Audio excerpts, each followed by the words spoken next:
All right, let's call to order the regular business meeting of the Board of Education for Monday, August 27th. If I could ask everybody to please stand and recite the Pledge of Allegiance. Allegiance to the flag of the United States of America, and to the republic for which it stands, one nation, under God, indivisible, with liberty and justice for all. All right, roll call, please. Jim Batson. Here. Pat Rudy. Here. Lisa Hessel. Here. Kevin Huber. Here. Scott Luce. Here. Karen Munstead. Here. Casey Rudy. Here. Okay, fantastic. We have a full team of seven of us here, 7 board members, that is, okay, and a full team of everybody. So let me just start out by, I'll review the agenda first. So we will welcome our 7th and newest person to the board and ask her to recite the oath of office. We then will open it up for public comment. If anybody from the public would like to speak, I'll remind you we'd like you to limit your comments to 3 minutes, please. Then we have student recognition and a presentation on community education. We'll have updates from our student school board reps. First shot at it. Let me tell you, the guys behind you left a tough legacy. All right? No pressure. But every year the group's gotten better, just so you know. And then we have a rather extensive superintendent's report covering a number of issues and updates on some exciting topics, including the teacher contract, the budget for next year, the pool, the parking at LHS. All right, so it's a pretty packed agenda there. Then we'll approve the consent vote agenda, which we reviewed earlier in the month. We'll have brief updates from facilities and finance and program and personnel. I don't believe there's anything from property tonight. No. Okay, and CEDAW? Nope. Nothing. IASB, Jim? No. Nothing. Okay, so we'll be done after the update of P&P. All right? So, with that said, let me kick it off. But before I begin, let me just say thanks to most of you on that side of the table. It was a quick summer. I don't know if you guys feel the same, but it was for me. It's not even supposed to be over yet because Labor Day is not until Monday. But I just want to congratulate you guys on a fantastic opening and kickoff to the school year. I know we had a lot of changes. We had late start. I've already heard in the community a lot of buzz about that. I understand some kids are still oversleeping. But what I've heard overall is it's been really great, and I just want to applaud everybody. I had an absolutely fantastic time at the 2 events of welcoming the new teachers and the kickoff day. I imagine we're going to see the Berlin tape at some point. Okay? If you haven't seen the Berlin tape, which many of you haven't, it was just a fantastic show. I mean, the only thing I could think of in my mind most of the time when I was watching that was the book Good to Great. Yep. Okay? That's great. Okay? And if you ever wonder why we do some of these things that we do, we sent some teachers over to Berlin to an international, I'll call it teacher conference for lack of a better way of describing it. It was fantastic. Okay? And I just can't wait for everybody to see that tape. It was just extremely well done. And you could just feel the enthusiasm in the audience. Imagine that, everybody back at work, and they were just fired up. So that was really well done. The team will be the educational presentation next month. Okay, great, because it was really, really, really well done. Okay, so without further ado, let me just open it up. First thing we're going to do today is welcome our new school board representative or member. We had, 15 candidates? 21 candidates. Okay. So it was a very, very deep pool, I'll say. We had some fantastic candidates. We're grateful to everybody that came out and, offered their time and services for the position. We certainly encourage anybody that didn't get the role this time to consider running when there's openings. But I want to congratulate. You want to go by Casey? Yes, okay. Please. Casey, and really welcome her to the team and look forward to all your contributions. Thank you. So with that, I will ask you to stand, and I will recite for you the oath, and you can recite it back. I, Catherine Rooney, do solemnly swear I, Catherine Rooney, do solemnly swear that I will faithfully discharge the duties of the office of Member of Board of Education of Community High School District 128. that I will faithfully discharge the duties of the office of Member of the Board of Education of Community High School District 128 in accordance with the Constitution of the United States, the Constitution of the State of Illinois, and the laws of the State of Illinois to the best of my ability. in accordance with the Constitution of the United States, the Constitution of the State of Illinois, and the laws of the State of Illinois, to the best of my ability. I further swear that I shall respect taxpayer interests by serving as a faithful protector of the district's assets. I further swear that I shall respect taxpayer interests by serving as a faithful protector of the school district's assets. And I shall encourage and respect the free expression of opinion by my fellow board members and others who seek a hearing before the board while respecting the privacy of students and employees. I shall encourage and respect the free expression of opinion by my fellow board members and others who seek a hearing before the board while respecting the privacy of students and employees. I shall recognize that a board member has no legal authority as an individual and that decisions can be made only by a majority vote at a public board meeting. I shall recognize that a board member has no legal authority as an individual and that decisions can be made only by a majority vote at a public board meeting. And I shall abide by majority decisions of the board while retaining the right to seek changes in such decisions through ethical and constructive channels. I shall abide by majority decisions of the board while retaining the right to seek changes in such decisions through ethical and constructive channels. All right, so welcome. Thank you.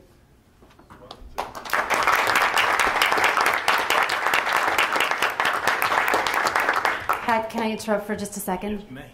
So I have a gift for you. It's really from Pat and Jim and I.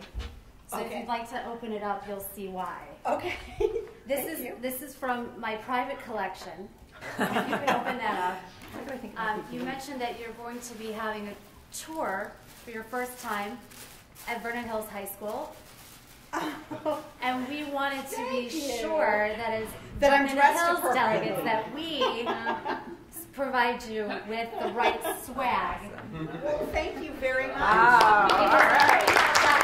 I do have a lot of swag, so it's time to balance Now it. you have some fun. Thank you. I've been doing this for 4 years. I'm still waiting for my attire. Keep up the good work. You're getting closer. That clock is yep. You're getting closer. Casey, do you want to say anything? Oh, well, thank you. I'm honored to be here, and I look forward to continuing the good work that this board has done over the years and working with all these wonderful people seated at this table. Thank you. All right, great. And again, a special thanks to not only our fellow board members, but Brian, you in particular, who did the lion's share of the work of organizing. Imagine organizing, screening 20 candidates was no small feat. And Brian does a fantastic job of doing that, especially after having already done it about a month earlier for almost as many candidates. So appreciate all the hard work of everybody that was involved. And that first one worked out pretty good too, I think. First one worked out okay too. Yeah. She brings great gifts too. All right. So next, is anybody here from the public who'd like to speak tonight? Go ahead. Just recite your name and address for the record so we get that on the tape. My name is Jim McCormack. I live at 815 Interlaken Lane, Libertyville. I've been there since 1982, 36 years. My attendance tonight is mostly prompted by a report that I read in the Daily Herald, in which the district approved an 11% increase in spending and a $105 million budget, and not one member of the public attended that meeting, which lasted 20 minutes. I was flabbergasted that no one attended that meeting. Given the fact that I've lived here for 36 years, it's obvious that I'm a little bit older than most members of the community, but I formerly served as chairman of the Economic Commission of the Village of Libertyville, chairman of the Finance Committee of the Lake County Economic Commission, and in various other posts. And I attended many board meetings of this district as well as District 70. I'm here just to say that I am flabbergasted that no one from the public attended the meeting. That was a very important meeting. I read the Daily Herald every single day. I keep aware of local events, and I didn't even know that meeting was taking place. I would have attended. And so I would ask that communication between the board and the community be improved. I did speak to Mr. Dan Stanley, who was very helpful and very professional, and I thank him very much. But he referred me to the D128.gov or .org, and the meetings are scheduled there. but I don't know if that's an adequate way to communicate when meetings will take place. So I would ask the board to improve upon that, unless I'm not getting something that I should be. So I ask you for that. The second thing I want to point out is that, as you know, the great part of people's tax bills in Lake County and in the local area are generated by education. 70%, in fact, of my tax bill is between 128 and District 70. And the problem is that people's income are not increasing enough to pay the increase in taxes. In fact, there's various organizations being organized right now to, as a tax revolt against the taxes that are levied. In the village of Libertyville or in Lake County, I understand the average tax rate is 2.67%. And this is causing a lot of people to leave Illinois and leave Lake County. There are 35,000 people leaving Illinois each year based upon the latest statistics that I know. And according to Mr. Stanley, if I heard correctly, the District 128 has $125 million in cash. And so I would ask, why do we have to have, in that article in the Daily Herald, there was $20 million for a new pool, $25 million for what I consider, or would be considered luxury items for Vernon Hills High School, when people can't even afford to pay the tax bills that they are doing now. It is driving people out of the state of Illinois. So I would ask this board to be cognizant of that fact and to try to not just to be limited by the statutory CPI inflation on tax bills, but to use some of the cash reserves in this interim period to reduce the tax levy and to reduce taxes on people throughout the community. And I respectfully submit that. And I would add that, as you know, under the new federal tax bill, the federal, you can limit your SALT taxes, that is real estate taxes and others, to only $10,000. So most people won't be itemizing anymore. They will be taking the standard deduction, and depending upon your income, that will increase your taxes rather than lowering them. So I would ask the board to consider not just communicating better, but to also reduce the amount of spending in the future so that people can stay not only in the local community, but in the state of Illinois. I thank you very much. Okay, thank you for your comments. Anyone else who would like to speak? Okay, next, student recognition tonight. Who's got it? I got some. Dr. Gilliam. VHHS Principal Dr. John Gilliam. Good evening. As Dr. Grudy said, the summer went quickly, but we still had some good things that were happening over the summer. So tonight we get a chance to celebrate a couple of those that happened here at Vernon Hills with our kids. And the first is something that has become quite habitual here in this first board meeting of the year, and that is to recognize some national winners and placers with our FBLA, Future Business Leaders of America. The last few years has really excelled, winning on the state level in the spring, and then always sending a pretty strong contingency to the national event in the summer. So we said goodbye to Diane Phillips in the spring when she was up here, as she is retiring from her post as coach and also an administrator here in the district. But over the summer, we had her with us one more time to work with these students. So this time I'd like to bring Diane Phillips up. And should I bring Tony Isabelli up too? And Sebastian. And Sebastian. Come on up, the three of you. And Diane, you can talk a little bit about this award.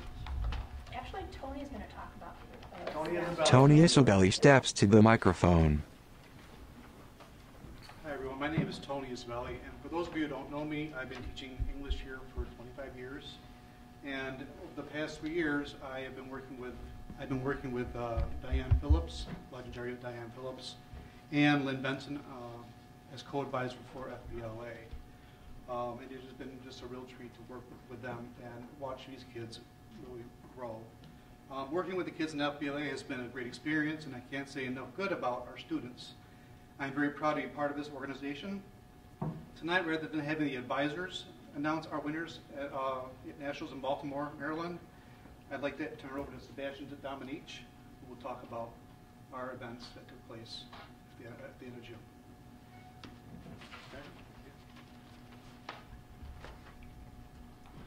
Good evening, ladies and gentlemen. It's an honor to be here today in front of our Board of Education and Administration announcing our FBLA national winners. However, before I do so, I can't go on without giving a huge thank you to our advisors, Mr. Zabelli, Ms. Benson, and Ms. Phillips. I've only seen a fraction of the immense work that they've put into FBLA to make it a possibility. So on behalf of myself as FBLA president and on behalf of the student body that makes up the Vernon Hills High School FBLA chapter, we'd like to thank you very much for everything that the three of you have done to make this a possibility and an experience that is absolutely unforgettable. FBLA has allowed our students incredible opportunities, such as national conferences, where we were given the chance to create a family-like bond not only between our own peers, but between students around the world, including China, Canada, and even Dominican Republic. With that said, nationals at Baltimore, Maryland was no achievement to be taken lightly. There was thousands of students from around the globe who competed throughout the 5-day conference, not including the students who competed against those nationalists within their own state, regional, and area competitions. So without further ado, I would like to announce our FBLA chapter winners. There were a total of 21 national qualifiers from Vernon Hills High School. Out of those 21, we had 5 placed at this national level. And if you could come up and receive your certificates when I announce your names. So first off, we had Thomas Florian, who earned 9th place on an event titled Help Desk. Thomas's mom will be accepting for him. He's at a golf meet right now.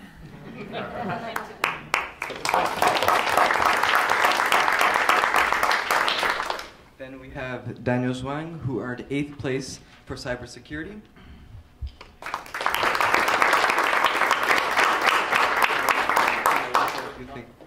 He'll say a few things about the competition. Okay, yeah, my name is Daniel Zhuang, and I'm a sophomore here at Vernon Hills High School.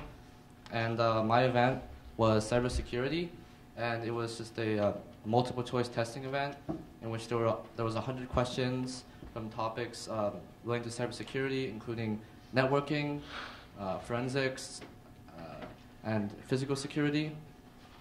And yeah, my goal was to achieve the highest score possible on the multiple choice exam.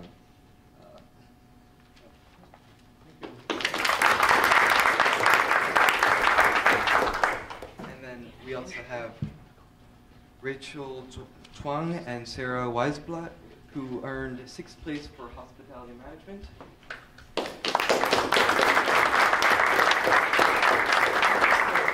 You want to talk. Okay. And then finally, Anmol Parande, who is now attending University of California, Berkeley as a computer science major, earned 3rd place for management information system.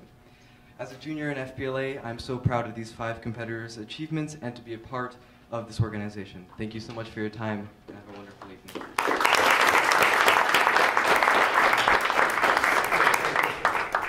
You guys want to get a picture? Yeah, you guys can step around. We'll do a picture of this. The FBLA award winners gather with the advisors, D128 Board President Pat Grudy, Dr. Gilliam, and D128 Superintendent Dr. Prentice Lee to take a picture. Good? One more? Good? Okay, good. Congratulations. VHHS Principal Dr. John Gilliam returns to the mic. All right, well done, you guys. Okay, Peyton, come on up. So, Peyton Newman joins Dr. Gilliam at the microphone. So this is Peyton Newman. We have an opportunity tonight to recognize Peyton. Every once in a while, there'll be an event that happens where it's not necessarily a school-sanctioned event, like a school's FBLA program, but we send someone out kind of on our behalf, and she represents us well enough that we want to recognize her tonight. And Peyton is that for us tonight. Peyton Newman is a sophomore here, right? Junior. She was a sophomore when this happened. last January, won the recognition of Miss Chicago's Outstanding Teen. So that was in January. How many did you go against in that? Remember? Like, not too many. It's a local. Okay, so a local one, so Miss Chicago. Then we sent her off in June to compete in the Miss Illinois Outstanding Teen, and she won that. So in June, you competed against how many other local winners? 22. Competes against 22 other local and wins Miss Illinois Outstanding Teen. So after that, she goes down to Orlando, right? Yes. Competes in Orlando. Well, let me go back. While competing on the Illinois level, she won top overall fitness. Watch out. And also top newcomer score, because that was your first competition in this. All right, then we sent her, like I said, we sent her down to Orlando, Florida, and she competed on a national level. Winner from every state, I presume, correct? Right, and though she didn't win Miss America Outstanding Teen, right? Is that what it's called? She did win this. Let me read this. She won a national award for onstage question and evening gown performance. She was also recognized as a top 10 in the nation finalist for Teens in Action, a community service award. And in a second, I'll talk a little bit about her community service. But through that organization was awarded half a dozen or so college scholarships already, correct? Full rides to those institutions. So you'll have some decisions here coming up, right? Yeah. Sounds good. But maybe most importantly and probably most impressively is the work that Peyton is doing at a service level. So I want to read just a little bit about what Peyton is doing on a service level. And again, she was recognized for that when she competed down in Florida. For the past 6 years, Peyton has advocated for increased community service and volunteerism through her charity, My Voice. My Voice seeks to empower teens and adolescents to be heard by becoming engaged members of the communities they live in and to make a difference. Her website promotes volunteer and community service opportunities, as well as highlighting the actions of those who volunteer. Her current project, #VolunTeenIllinois, is focused on helping Illinois teenage volunteers find opportunities to pay it forward, whether they are first-time or current volunteer seeking a new experience. I had an opportunity to talk to Peyton a couple weeks ago about some of her initiatives and really some outstanding work. We're really proud of her and want to take this opportunity tonight to congratulate her. So congratulations. Peyton receives a certificate and shakes hands with Dr. Gilliam. Peyton Newman steps up to the mic. I would just like to say how much of an honor it has to be a student at Vernon Hills High School. It's a really amazing school, and I thank you for all the work that you've been putting in as our Board of Education. So thank you so much for having me tonight.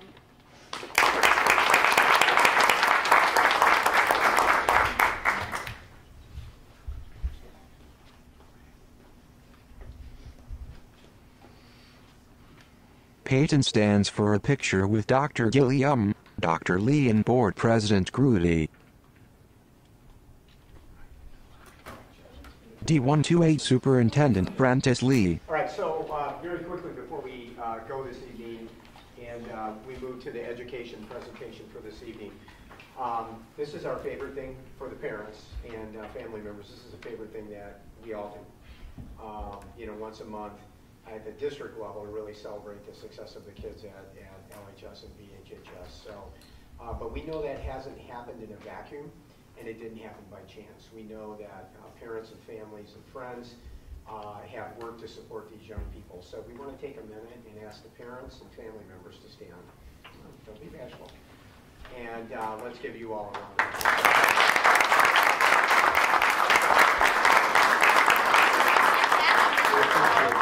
Now, before we transition, you can certainly remain for the rest of the board meeting. And if you choose not to do that, then you can just exit and go. Okay, so no expectation either way, all right? As some audience members leave, Dr. Lee takes his place at the board table.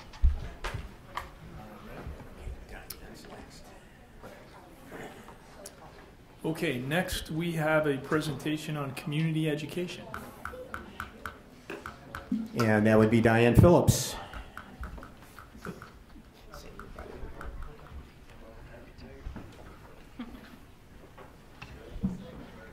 Good evening. How are you tonight?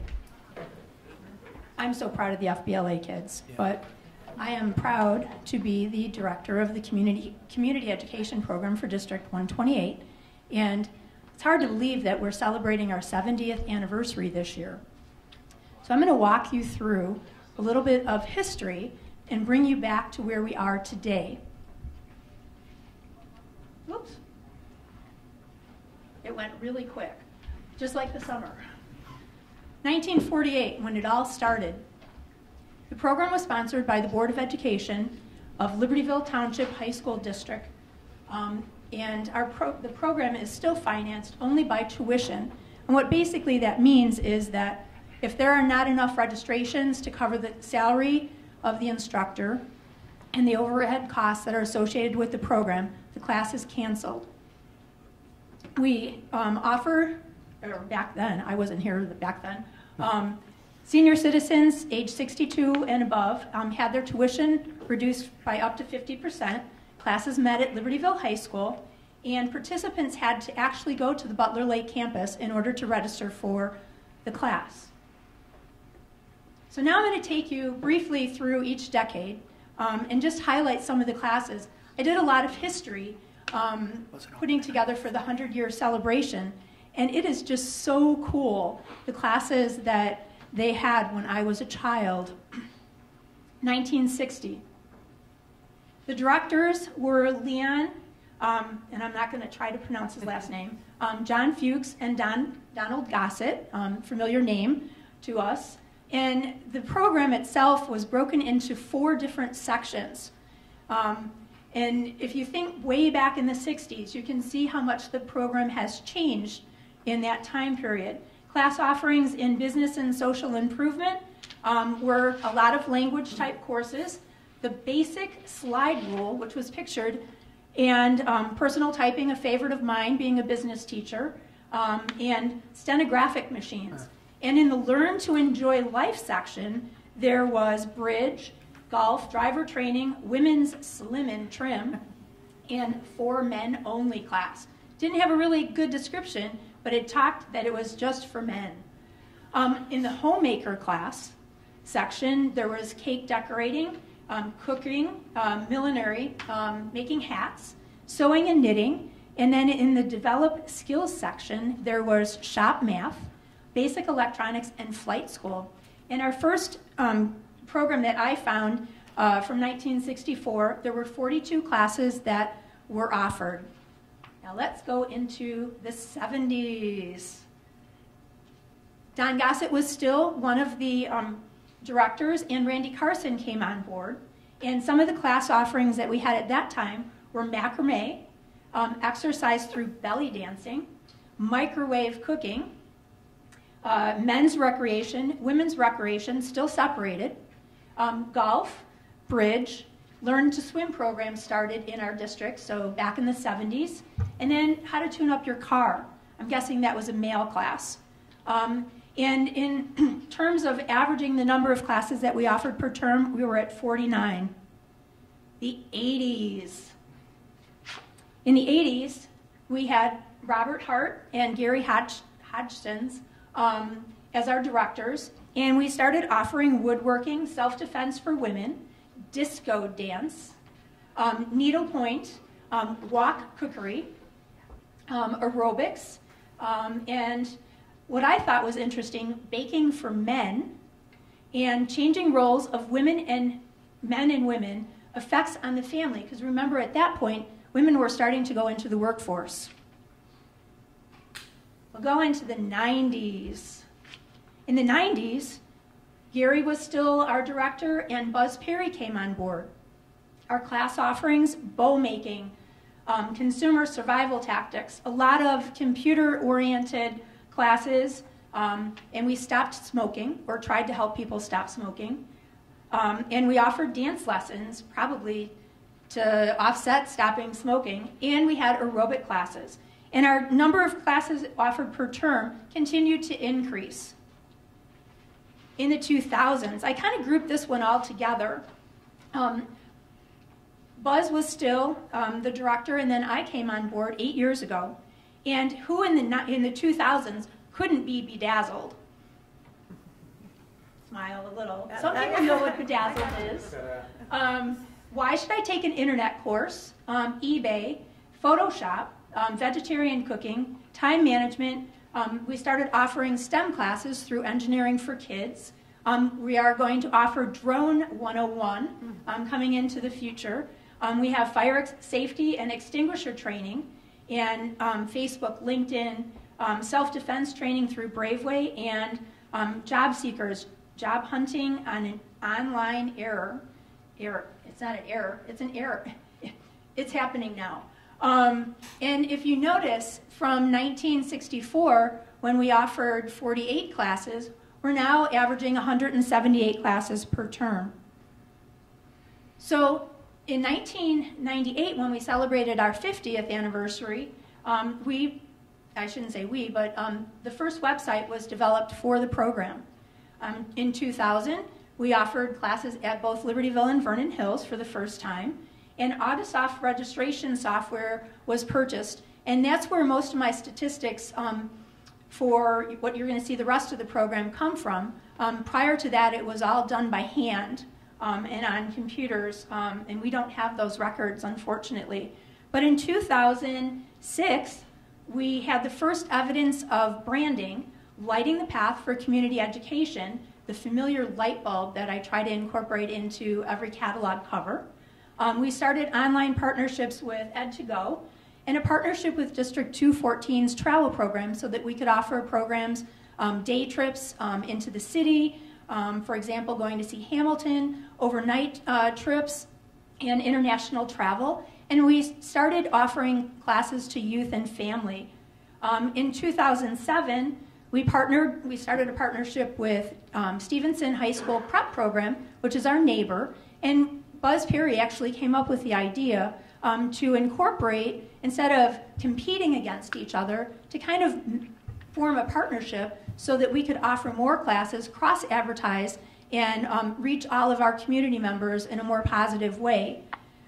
In 2012, Don Shoup had a brainchild of an idea called the North Suburban Wind Ensemble. If you haven't been to one of the concerts, I really ask that you come. It's amazing. If you close your eyes, it sounds like you're in Chicago. It's formed with musicians that are typical band and orchestra teachers in our area, and they are just phenomenal. Our next concert's November 11th. And then we started offering STEM classes through Engineering for Kids in 2014, and now we offer STEM classes ages 4 through 14, and they are just the coolest classes to watch them build robots and then fight against each other or come up with different ways that engineers of the future are getting trained. And then last year we started offering veteran discounts to kind of honor the service people that we have in our community and bring them into our program. So the common aspect for the last 70 years is that our classes are all open to the public, our school districts and surrounding communities. We still offer senior discounts. Our classes are ever changing to meet the needs of our community. We're very self-supportive, and we offer quality classes at reasonable prices. And we are also recognized both nationally and in the state of Illinois. Some awards that we've won as a program, the LEARN program is the Learning Resource Network, or a large group of about 9,000 members that are Park District, community college, and community education programs. In 2007, we received the International Award of Excellence for our internet homepage, and in 2015, we received the International Award in Management Practices. The state of Illinois level, the Illinois chapter of the National School PR Association, or INSBRA, in 2012, we received the Communication Contest Award of Excellence for our Winter-Spring 2012 catalog. And in 2016, the Communications Contest Award of Merit for Special Purpose Communication. And locally, last year we were recognized by the GLMV Chamber of Commerce as a recipient of their Educational Leadership Award. Partnerships make our program. We have 49 partnerships for this upcoming fall catalog. And besides the two that I mentioned before, the District 214 travel program and the Stevenson High School prep program, we offer classes through Ed2Go, You Got Class, and CCI, which allows us to offer over 500 online courses. You can take at your own time and leisure. We partner with Concordia University as a core location for their educational administration degrees. And I'm not going to read all of these, but I just want to point out this is just a partial list of the 49. Countryside Fire Protection District, REI, opening up a store. They're teaching wonderful classes at our location. Waukegan Power Squadron, Lake County Composite Civil Air Patrol. We've tripled the membership in that organization by offering classes through our program. Lake County Emergency Management, if you want to learn severe weather spotter training, they are part of our group. And we have people that are coming from Kenosha. I talked about the drone class, AeroWorks Productions and Engineering for Kids, financial partnership now with Trinell Financial Group and World Equity to talk about retirement planning. And one that I really appreciated coming on board is the Brookdale Hawthorne Lake Senior Living Solutions to talk about transitioning into senior living facilities. And we had really good communication and evaluation of that. And I'm going to go on and on, but I'm really proud this year. We have Gail Gand, who is a noted pastry chef, coming into our program and teaching a class. And Chicago radio announcer Harvey Wittenberg is going to do a Hockey 101 and talk about his book, Blackhawks Locker Room Talk. I'm almost done. Advertising. I hope by now that you have received our light bulb catalog for the fall classes. We mail them to over 41,000 residents in our area. And I deliver to the catalogs to 12 libraries, 2 senior centers, 1 village hall, and 8 local businesses that ask me every time to bring the catalogs there to give to their customers. And we utilize a lot of free resources for advertising: Twitter, Facebook, ePaw prints, thank you, Mary, the D128 website, the Daily Herald. All of our classes are listed in their calendar. And finally, the Libertyville Patch has all of our classes listed. Students they come not from just our area, but we have 58 different communities that have registered in the last year to participate in our program. The obvious ones are Libertyville, Mundelein, Vernon Hills, Buffalo Grove, but we have people come as far away as Chicago, Lockport, Elk Grove Village, Elgin, Crystal Lake, Mount Prospect, Woodstock, St. Charles, and then even those people in Wisconsin, Daniel, New Berlin, Trevor, and Kenosha. Last year in the fall, we had 583 registrations for our 185 classes. And this last semester, our winter spring, we had an increase in registrations to 692 participants in our 208 classes. And our instructors. Last semester, we had 62 instructors in our program, 13 of which were new that wanted to teach for us, to teach their specialty or their interest. And this fall term, we have 76 instructors, and 13 of those are new. 15 of our instructors have taught with our program since at least 2004 when we had our registration program purchased. So now I have 2 people that I have asked to join me in my presentation. Instead of just hearing me talk, I'd like to introduce one of our instructors, Tony Rodkey. And I'm going to ask him a few questions. And yes, we kind of did put this together ahead of time. Tony, why do you teach for our program? Well, it really gives me an opportunity to do what I love and share the messages and initially the fire behavior and fire extinguishers training. Tell us a little bit about the classes that you're going to offer this fall. Well, I have a real passion for cooking, and most recently we did the barbecue grilling class, and that was a lot of fun. I actually thought Dan was in it, but it was somebody else. Please forgive me for that. But if you get a chance to take it, it's a lot of fun, and we've expanded out to a little sausage and meatballs this September 20th with Jerry Maselli, the 2016 Outdoor Education Teacher of the Year, myself. We're going to do that, and that's going to be a lot of fun. So I hope you guys can make it and share the information with everybody you know. And there's one other class that you have a passion for, fire safety. Well, fire prevention is my role at Countryside Fire District. So we'd rather prevent fires from occurring and prevent the disasters that do occur occasionally, unfortunately. So if we can get the message out there to prevent fires, it's going to be better than having to go put them out. So. And Tony, what results are you trying to achieve by teaching in our program? Just sharing my my passion for fire safety and cooking, of course, and having some fun. And it really has been. And I have to say that Diane's been a real inspiration. So thank you for having me. And we appreciate you.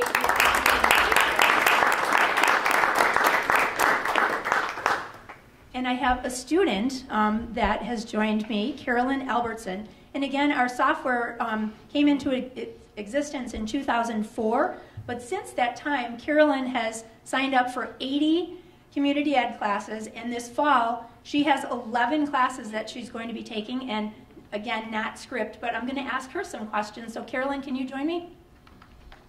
Thanks for the opportunity to be here. Carolyn, why do you continue to take classes in District 128's program? Well, I'm a firm believer in lifelong learning, and I love taking classes, and I love learning new things.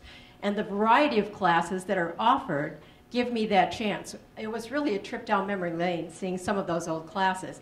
I took country western line dancing, I took how to cook with a wok, I took Chinese cooking, I took all kinds of things way back. I think I started in the 70s when I first moved to Libertyville.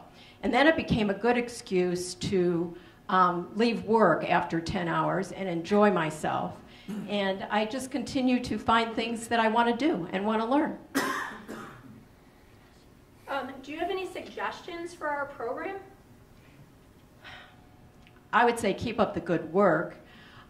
Certainly to continue to increase the variety of classes and the depth of classes.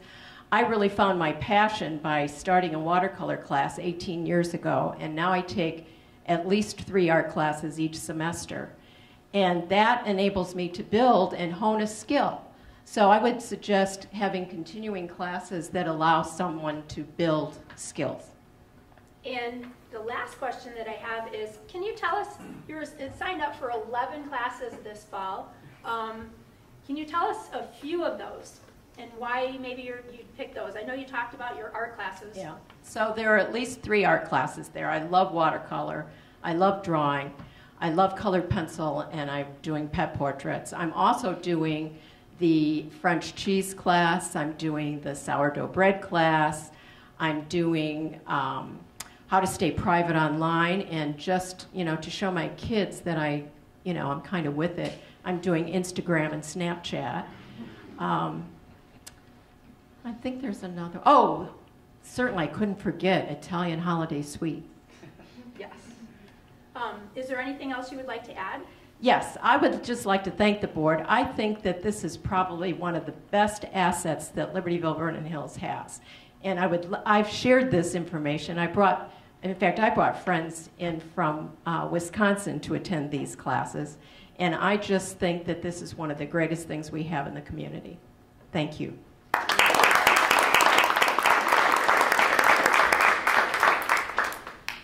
Diane Phillips is back at the microphone. So I'd like to end by just saying, help us celebrate our 70th anniversary of take a class or 2 or 3 or 11, just like Carolyn. But, you know, to kind of talk about, I'd like to just thank the Board of Education and the school principals, because I know we utilize their buildings at night pretty heavily. We're the 3rd school. But without your continued support, you know, I don't think we'd have the opportunity to offer the wide variety of classes that we do. So thank you for allowing the community education program to continue lighting the path for community education. D128 Superintendent Prentice Lee. Diane, stay there for a minute before you go. You know, eight years ago, Buzz Perry retired, or 9 years ago, I guess, and Buzz retired, and Diane had done her entire career in District 128, which was already pretty extensive at that point, at Libertyville High School, and just had great anchors among the staff and parents and community there, and among generations of students that went through that school in a variety of the roles that she played over there. And I asked her to take a challenge on. You saw Buzz Perry's name on there earlier, and Buzz did a great job, you know, kind of taking the 128 community education program to the next level. And I really thought Diane had a very special skill set to be able to do what we do so well here, and that is continue to take things that are already great to the next level. And Diane accepted that challenge, and you have just witnessed and seen some of the great successes and the number of classes that are offered now and how that program has grown with some very authentic testimony from both a teacher and a student in those classes. So Diane, just on behalf of the board, the district administration, and me personally, thank you for your taking on that challenge and doing the job that I knew you were going to do, and you've done that and more. So thank you very much. Thank you. Board President Pat Grudy. All right, moving on. Let's get updates from our new student school board reps. Why don't you, as you speak, why don't you say your name and which school you're from, since it's your first chance, okay?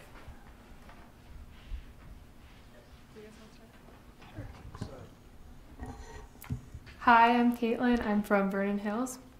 The start of this school year marked the end of what was the IRC and the beginning of the ARC at Vernon Hills High School.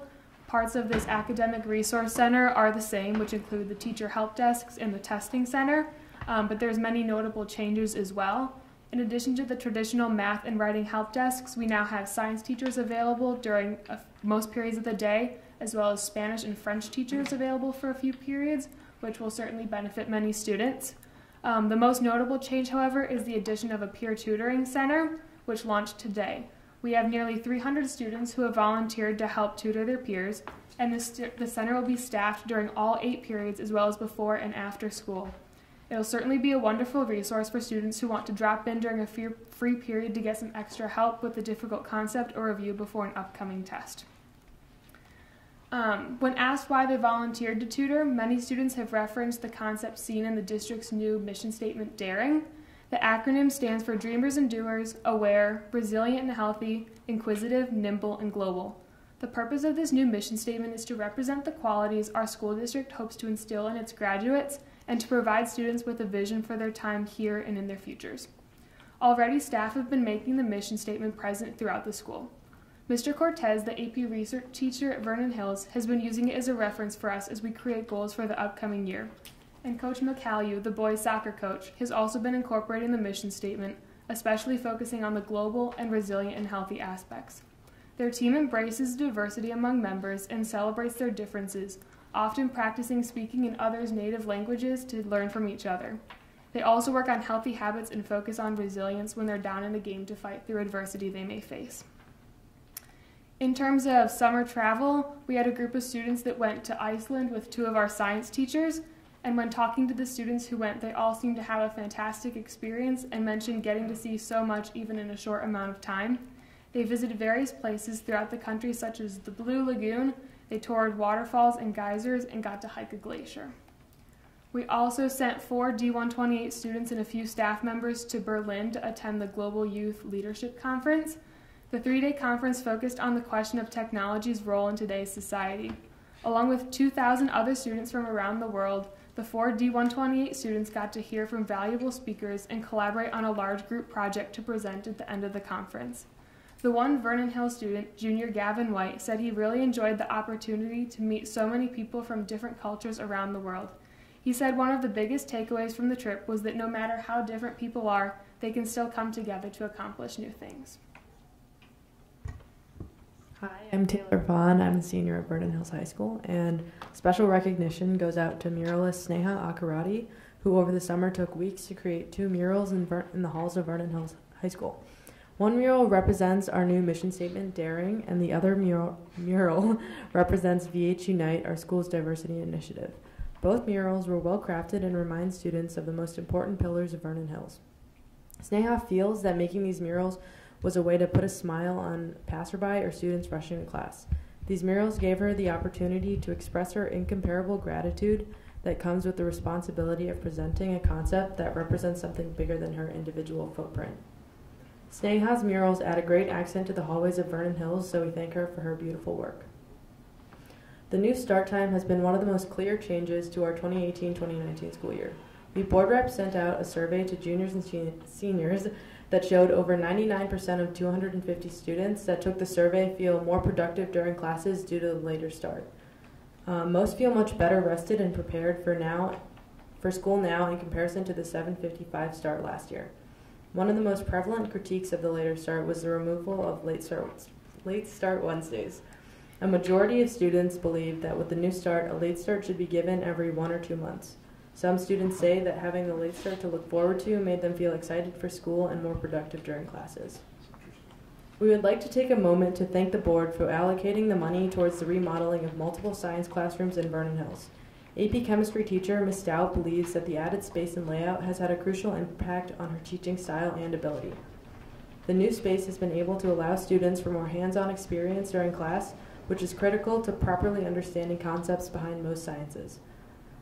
The new lab tables allow great versatility in the abilities of students who are now able to freely move throughout the classroom and work in groups no matter how large or how small. One student claims that lab tables as desks allows a much easier way to communicate with peers and believes that the new science rooms have greatly aided her understanding of AP Chemistry. Hi, I'm Brandon Kim, and I also go to Vernon Hills High School. We are also very happy about the new instructional furniture in our English classrooms. Wheeled desks have transformed the intimacy of these rooms, and it gave opportunities for new teaching models and collaborative group activities. And again, we are thankful for the board's appropriations, which we have now used to better our classroom experiences. And so I'd also like to talk about the VH Give initiative that we have in our school. And it is a student-supported initiative that works to encourage kindness and positivity to make our school and community an all-around better place. And this past Friday, student ambassadors presented the first theme of the year, Give Commitment, which is the idea that to accomplish anything, we have to not just speak its terms, but carry them forward every day, and that by doing so, we can build our character and become better individuals.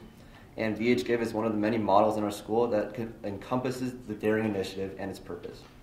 We would also like to give a shout out to the Chicago Bears for organizing a community outreach event past Wednesday. 5,000 tickets were given out to everyone in the area, and our cheerleaders, dance team, pep band, and drum corps had the opportunity to perform at the event. Our football team had the opportunity to practice at Hallis Hall that same afternoon. So while the Bears took control of all aspects of the event, our parent boosters and concessions personnel facilitated all of the food, and VHHS boosters earned nearly $4,000 that go back to meet the needs of our students and programs. We also ended the second week of school with our annual kickoff dance. 560 VHHS students came to the dance. The highlight of the night was our senior class lip sync competition. With originality and energy, all teams brought exciting live performances at kickoff. And to conclude the night, Finesse won senior class lip sync, and they will be performing in the fall recognition assembly in front of the school. As of the 2018-19 school year, sophomore IHSA student athletes now have the option of exempting from their PE classes alongside the upperclassmen. So sophomore Zach Hansen reasoned that he took the fall PE exemption because of his concerns with his GPA, overworking with sports after school, and because it's simply available to him. So initially there were some concerns about how the school could support extra seating in study halls and drop-in areas. However, as of the fall, only 105 students have exempted relative to last year's 102, and of the 105, only 16 are sophomores.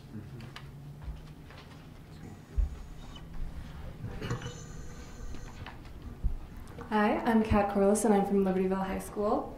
I'm going to start us off with some sports updates. On Friday, Libertyville had our first home football game against Highland Park. It was an awesome night of fun and school unity. Libertyville students were decked out in their Hawaiian gear, and we had an amazing performance from the cheerleading, dance, and the marching band, and our football team gave it their all. Libertyville had a very strong performance, and it was a very close game, with Highland Park just edging out Libertyville after overtime. The good news is Dr. Calentes gets a free lunch, but you might see him around town sporting a Highland Park Giants jersey. Yes. The girls' volleyball team had their first big tournament this weekend.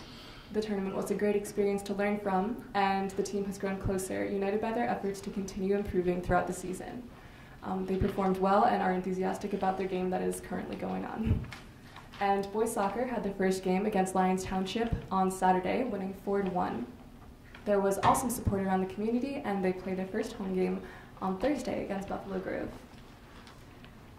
In regards to the later start times, they're making life so much easier for the students at Libertyville. Upperclassmen are extremely grateful that early birds classes are more manageable, starting at 8:22 instead of 7 o'clock a.m., and everybody loves the ability to wake up closer to 8 rather than at 6. Students are arriving at school more energized and ready to learn.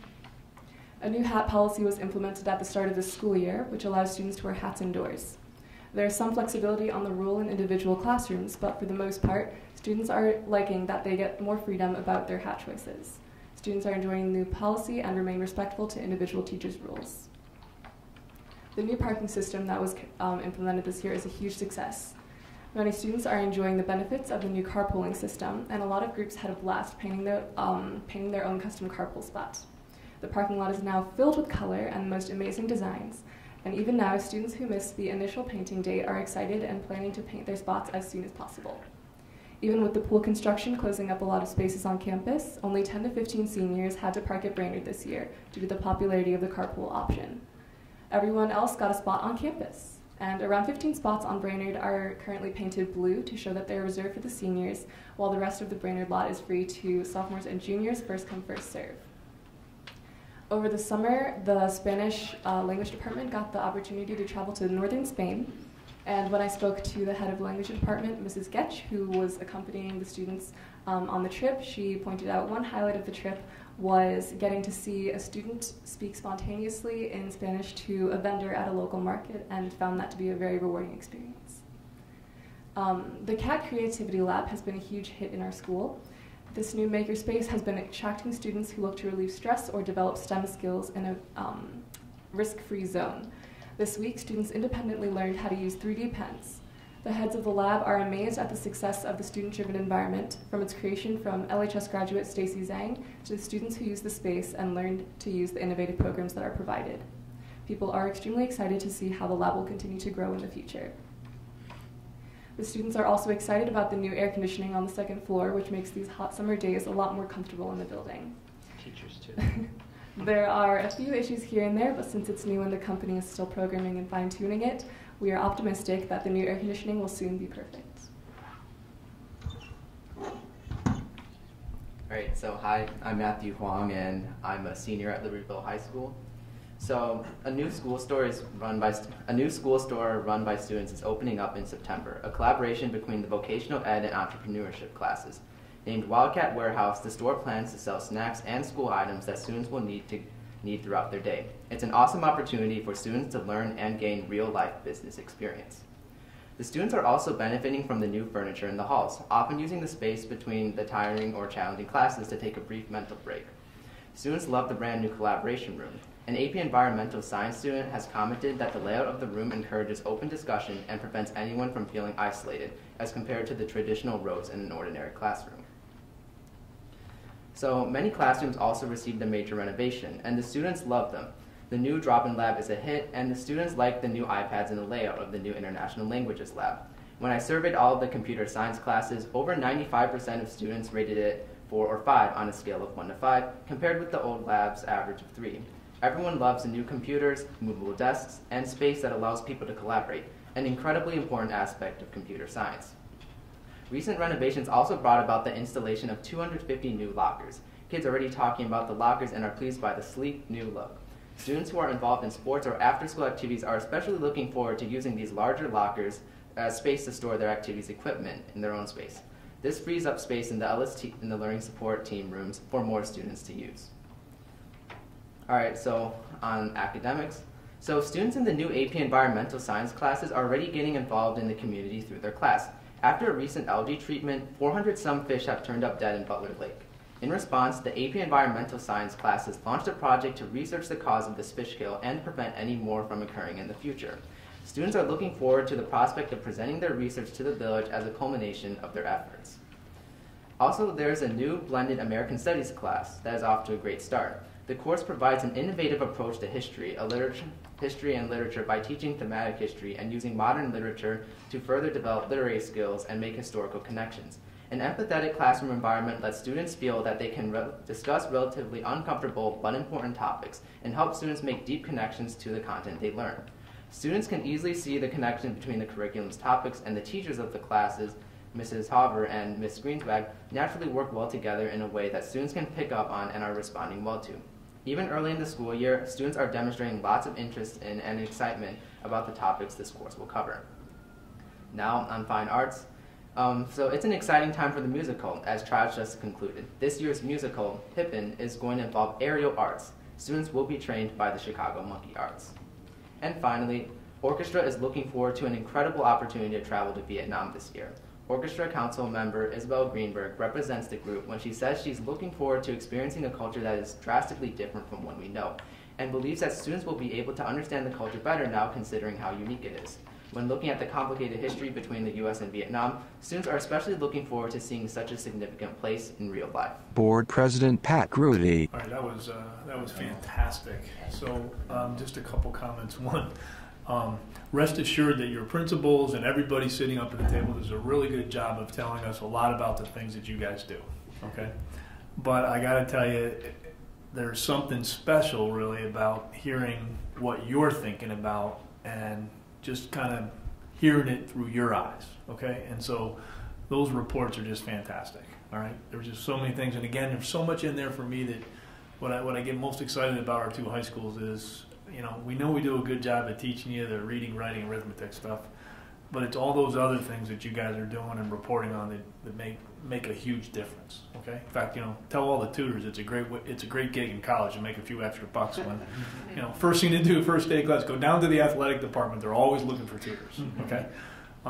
But it's just all those things that really make this place so special. So thanks for those great updates.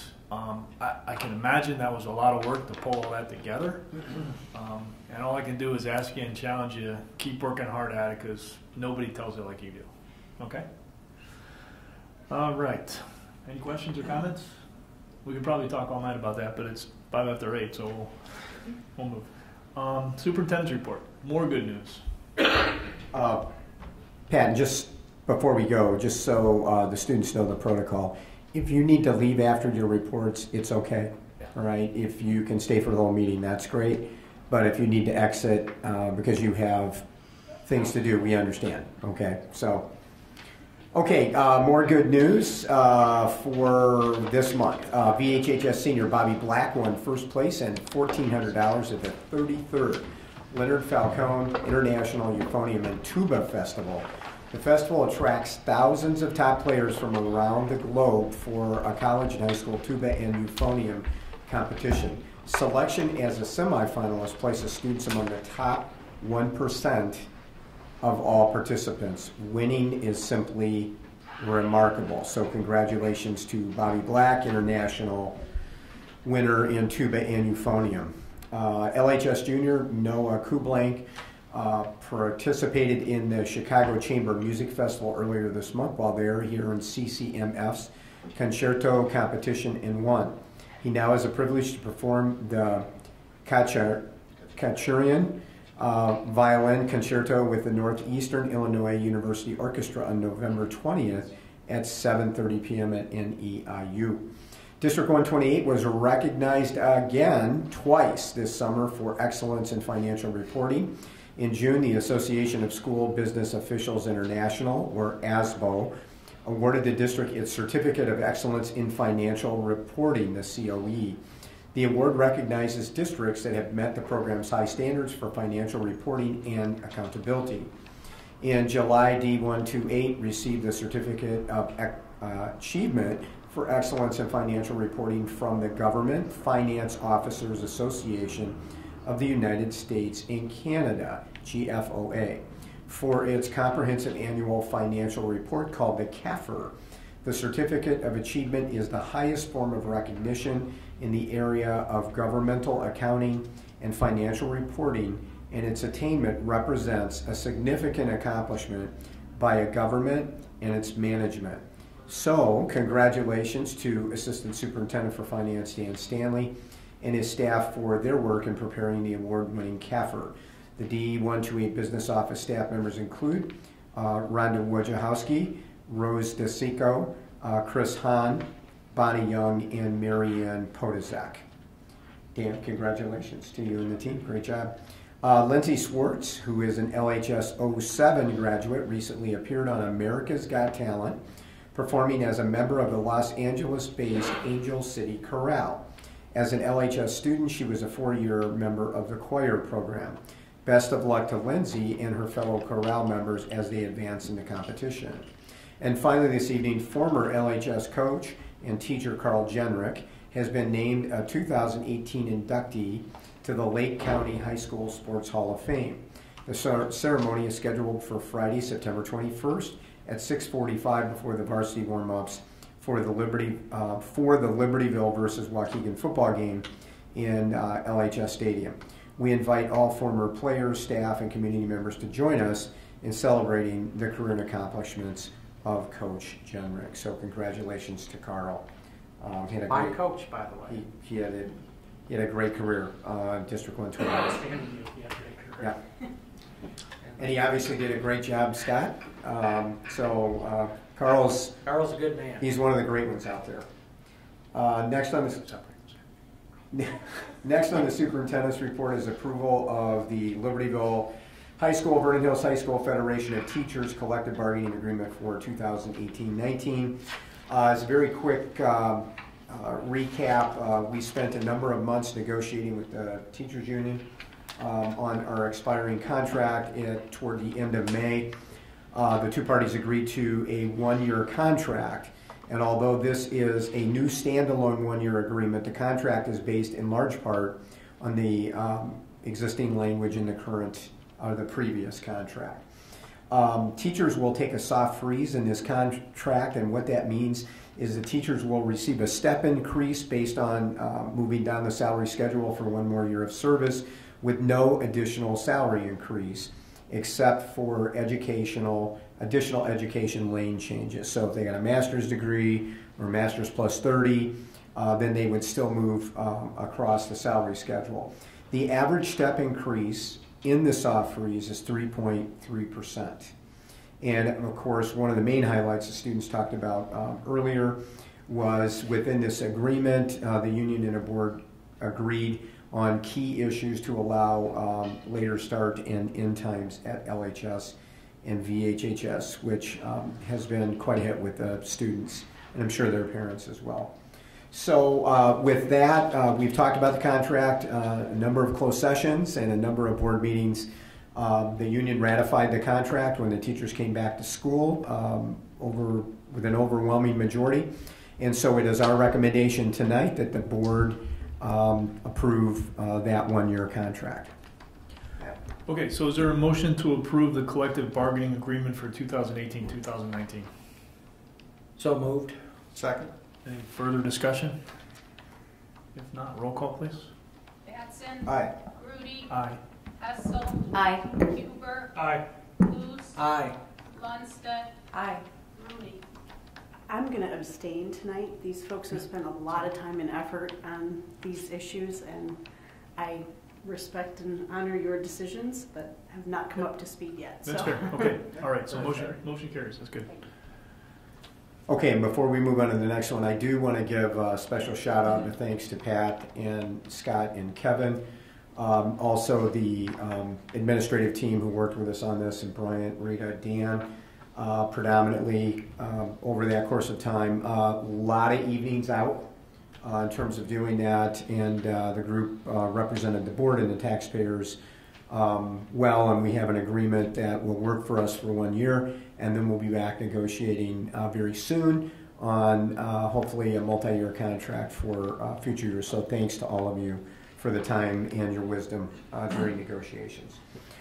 Okay, next on the superintendent's report tonight is the approval of the FY19 budget. So if you can get the slideshow ready to go. We're just going to do a quick overview. I'm going to do a quick overview, and then Dan's going to make several comments. Or maybe more. Okay, if we could go to the next slide. Okay, over the past few years, past few fiscal years, the District 128 board has really done several things that are important to continue to note to the community. First, over a 5-year period, the board abated or not collected $18.5 million in property taxes. So the current taxes, had the board not abated those property taxes, then all of our property taxes would be higher. It's, from our research, it's the largest collective property tax abatement that we can find in the state of Illinois, in the history of Illinois. So pretty significant. We also yeah. Before we walk, could you just kind of maybe put that in layman's terms, what that means based upon the comment we had from a representative who indicated that I think he believed we always charge the maximum amount It's a great point, possible. Kevin. I believe this says Yes. otherwise? Yes, it does. Basically, what in our world, in education, an abatement means that a taxing body does not collect taxes that they are able to otherwise collect legally under current property tax cap legislation. So in that window of time, the board could have collected an additional $18.5 million of taxes, and it made a conscious decision, working with us administratively, to actually plan for that over an extended period of time to help provide some property tax relief for our local taxpayers. About how many years was that It was over a 5-year window. It was 2, and then a gap year, and then 2 years over 5 years. Thank you. Okay. Did that answer the question? Absolutely. Thanks. That was a great question. In addition, we have worked with our buildings, the administration, to zero our building budgets in FY 18, 17, and 16. Another way to look at that is flatlined the budgets. John and Tom have done a great job working with us in their buildings to find efficiencies to allow us to be able to do that.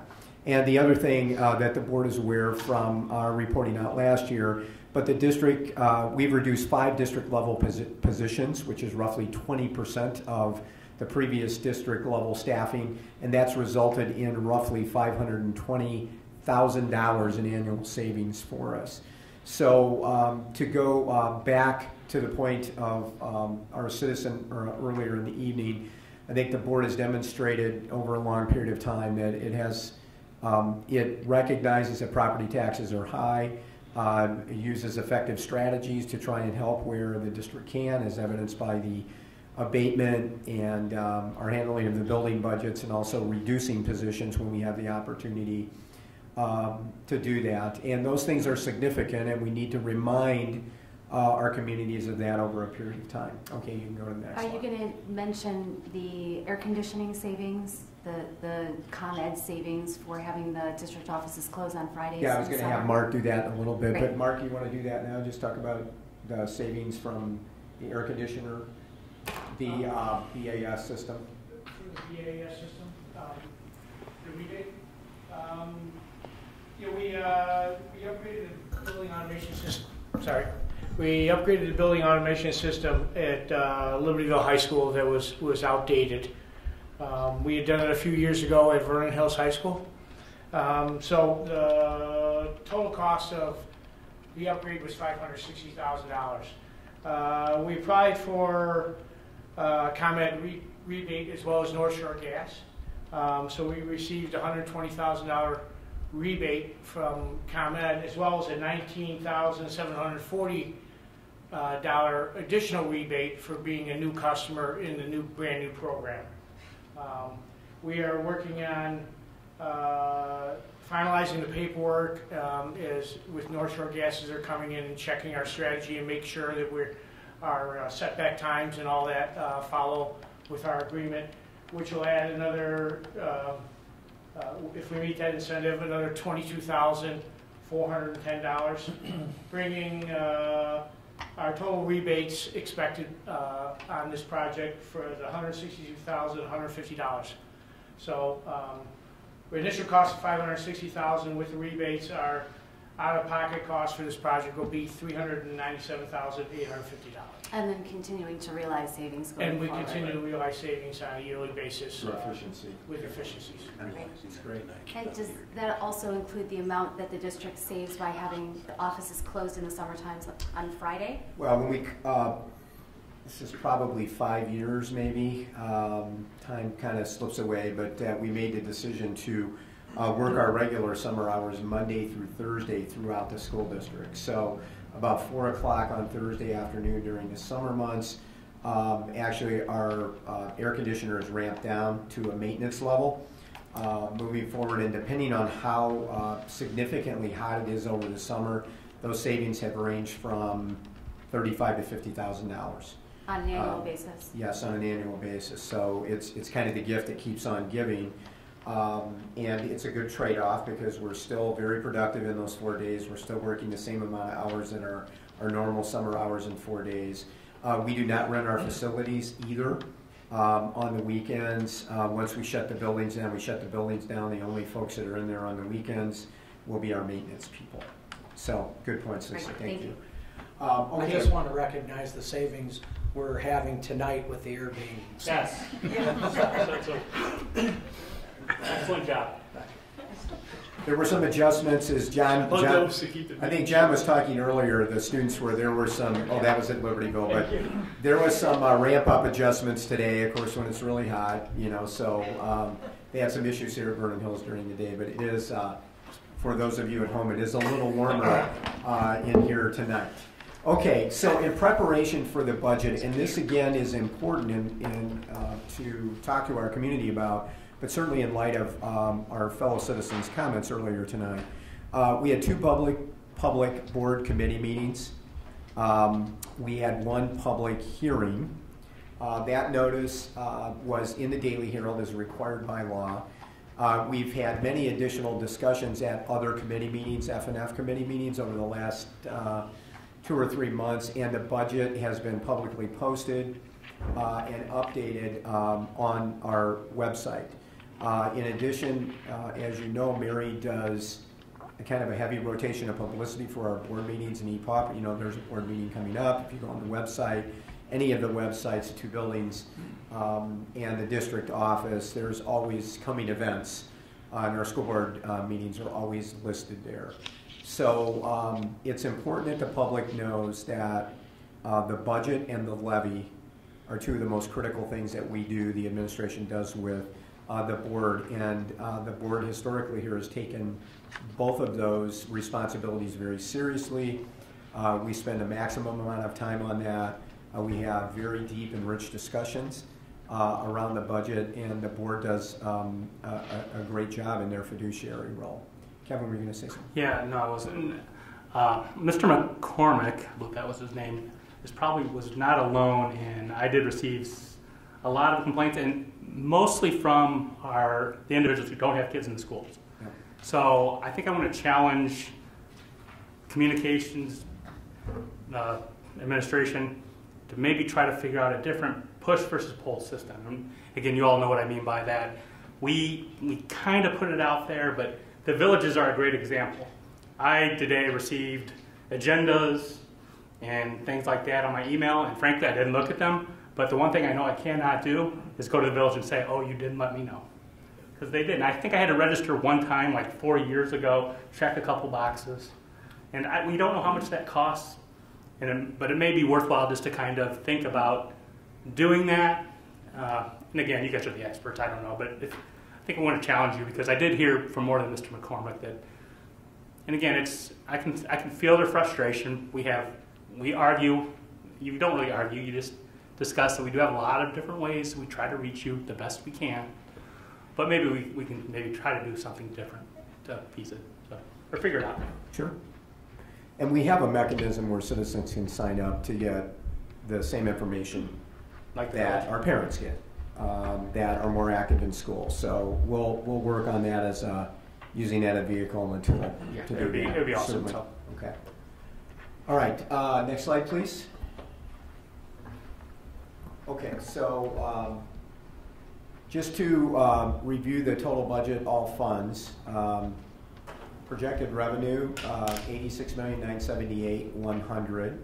Expenditures, $105,905,650, which creates an appearing deficit of $18,927,550. But what we want to remind everyone of is that includes the $20 million for capital projects, the remainder of the LHS pool, and the start of the VHHS capital projects, and that $20 million is paid from reserves and is not going to come from new tax revenue. So it's going to come from existing dollars. Can you go to the next slide, please? Okay, so the operating budget, once you factor in the reserves, after we've accounted for all the expenses and we've used our reserves to offset the deficit on the last page, revenue is $86,943,100, expenditures $85,905,650, for roughly $1 million surplus as a place for us to begin, and then the 2.9% increase over the prior year on the budget. Dan, do you have any more comments you want to make on that? Yeah, I would just say that is true. So as you've seen, and sometimes this kind of happens when you first get your tentative budget, and as it kind of goes through various stages based on review and more current information, that surplus has been shrinking a little bit, right? And so we're sitting right around $1 million. And I would just say from my perspective, that's pretty close in terms of that. When you're talking about 86, call it $100 million, it's a lot of money, right? And so having a surplus at that point, I know we've had discussions in the past about if you're trying to maintain a certain level of balance, that you mathematically have to have some type of surplus in there. And I just did some kind of quick math, and in order, based on $86 billion, if you were to keep the trend, you mathematically should have at least a $600,000 surplus in there to keep your fund balance percentage consistent year over year. And that'll go up every year. Yeah, but a very small amount. But that's your rule of thumb as you look at that. Yeah. No, I'm saying in order to keep things constant, because there's other things you can. In order, just the idea, in order to all else being equal, for your fund balance percentage to stay consistent, that's about the amount of money you would need. So, meaning if you were looking at a number that is less than 600,000, that is not a proper long-term solution for our operations. And just to be clear, you're talking best practice of having a fund balance in reserves as a percentage of your expenses. And that's, in essence, what we're working toward after the significant capital expenses that we're going to be potentially talking about in the next few years. We're working to that ratio, correct? That is correct. So, Dan, can I ask, can we add one, first of all, this slide, will we post this back anywhere? Nope. Unless you wanted to. This was designed for it's great for this, but it's a good deck. Because I would add one bullet point to this. If I was to take out salary increases, what's our net increase year over year? It's a pretty small number, if I recall. If you took out salaries represent like 70% of our budget. So, as it's a rule of thumb, you can say, as salaries go, so shall the budget. So that's going to be the vast majority of our increases related to salary changes. For sure. Yeah, but the salaries are driving most of the 2.9. So it just Yes. it might be helpful to add a bullet point to this, which is, you know, if you took salaries out of the budget and, you know, both years, right? And then you looked at the overall increase in everything else, I think it's closer to 1 or 2%. Yeah, I'd have to. So in other words, I don't know you're that off the top of my head, but we can. You're essentially keeping that other spending nearly flat, okay? Which I think is an important point. The other stuff we're contractually committed to, so there's not a lot we can do about it. Okay. So again, just for clarification, we talked about 11% we heard earlier by a member of the community. That's really a spending increase, if that's even accurate. Again, we don't know because of the press, but I'm going to take them for what the, you know, I assume that includes our capital. We're really only increasing 2.9% on operations. Correct. That is correct. So what I got his number to clarify for him if you. what I believe was reported was the percentage change in the budget from the fiscal year 18 budget to the fiscal year. That's what It added total dollars. It added the capital projects. Correct. Which is accurate. That budget It's accurate. is changing, but it's not part of the operating. It's coming out of our reserve fund. Right. So, Exactly. so I think that's important to delineate those two items. I think he was also trying to make a connection that somehow 11% will impact his taxes, which is not correct, because that 11% is primarily the capital projects that come out of the reserves, not, it's disconnected from the tax rate. Which again, unfortunately, we very clearly showed in both the committee and budget presentations where we reviewed this in detail. So again, if we can hit the mark a little better in terms of getting people to come out, because I would certainly agree getting nobody out was a surprise in today's environment. But we'll keep working. And even in previous years, we've only had a small Yeah. contingent of 3 or 4 people in a very important topic. Very So, important. Is there any portion of that presentation that's included with just the posting of the budget, or with every year separately? There's not part of that presentation that's posted with the budget. That was actually a discussion about if it's something we post on the website, it has to be ADA accessible. And when I was putting the together, I wasn't thinking about the accessibility of that being posted on the website. So we can create something to do that for sure. But that was just a thing to consider. So if I took exactly whatever we used, I don't think that it would be ADA compliant for our website requirements. graphs and slides, very challenging. Okay, next slide, please.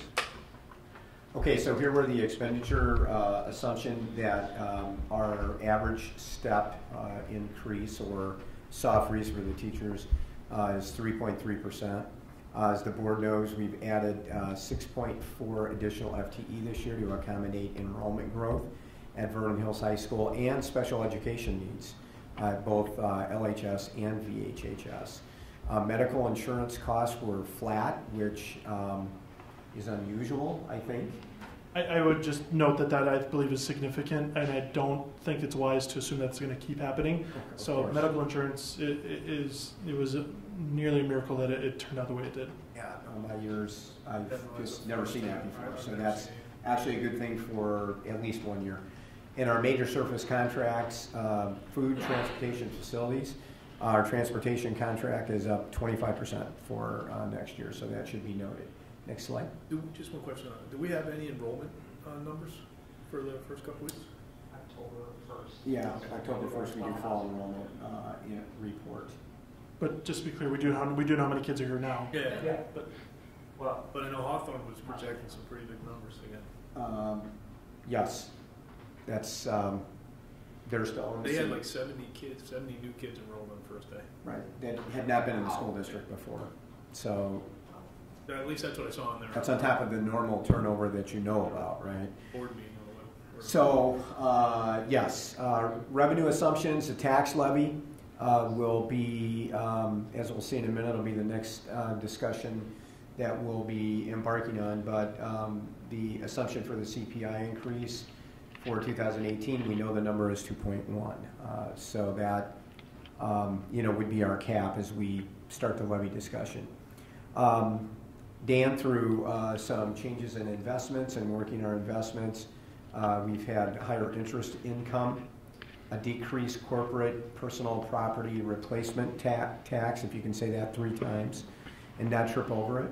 And the revenue assumptions were based on 3 state quarterly payments, which kind of seems like an oxymoron because it says 3 quarterly payments, but we actually received 5 state payments in FY18, which again is very unusual. So we're making the assumption that to balance everything off, we're going to get 3 this year. We don't know for sure yet what that is, but that resulted in some additional revenue. And then, Dan, one other thing that we did not list as a bullet point that we can add, we had I would say a significant amount of people that paid their property taxes early. Oh, yeah. Right? Yes. Based on the change in federal law. You want to comment on that? Yeah, that doesn't affect any of our budget numbers. It just affected the cash flow when that was received because we're on an early basis. Right. Yeah, so we, I can't remember the exact number. I want to say it was around 3.7 million of people within our taxing district that paid, prepaid their taxes, basically. So normally people pay their taxes, you know, roughly June, September-ish time period. With the change in the federal tax law, so in this time last year in 2017, and actually after this, probably after we'd all done our budgets and no one really kind of thought much, the changes at the federal level prompted a number of people to prepay their 2018 taxes essentially. And so a lot of people did that, and particularly in more affluent areas such as Libertyville, Vernon Hills, you had a fair amount of that. I know the county's office was a bit overwhelmed with all the money they were receiving and trying to account for this properly and keep everything in order. But then in May, we were given those prepaid taxes, and I believe the amount was about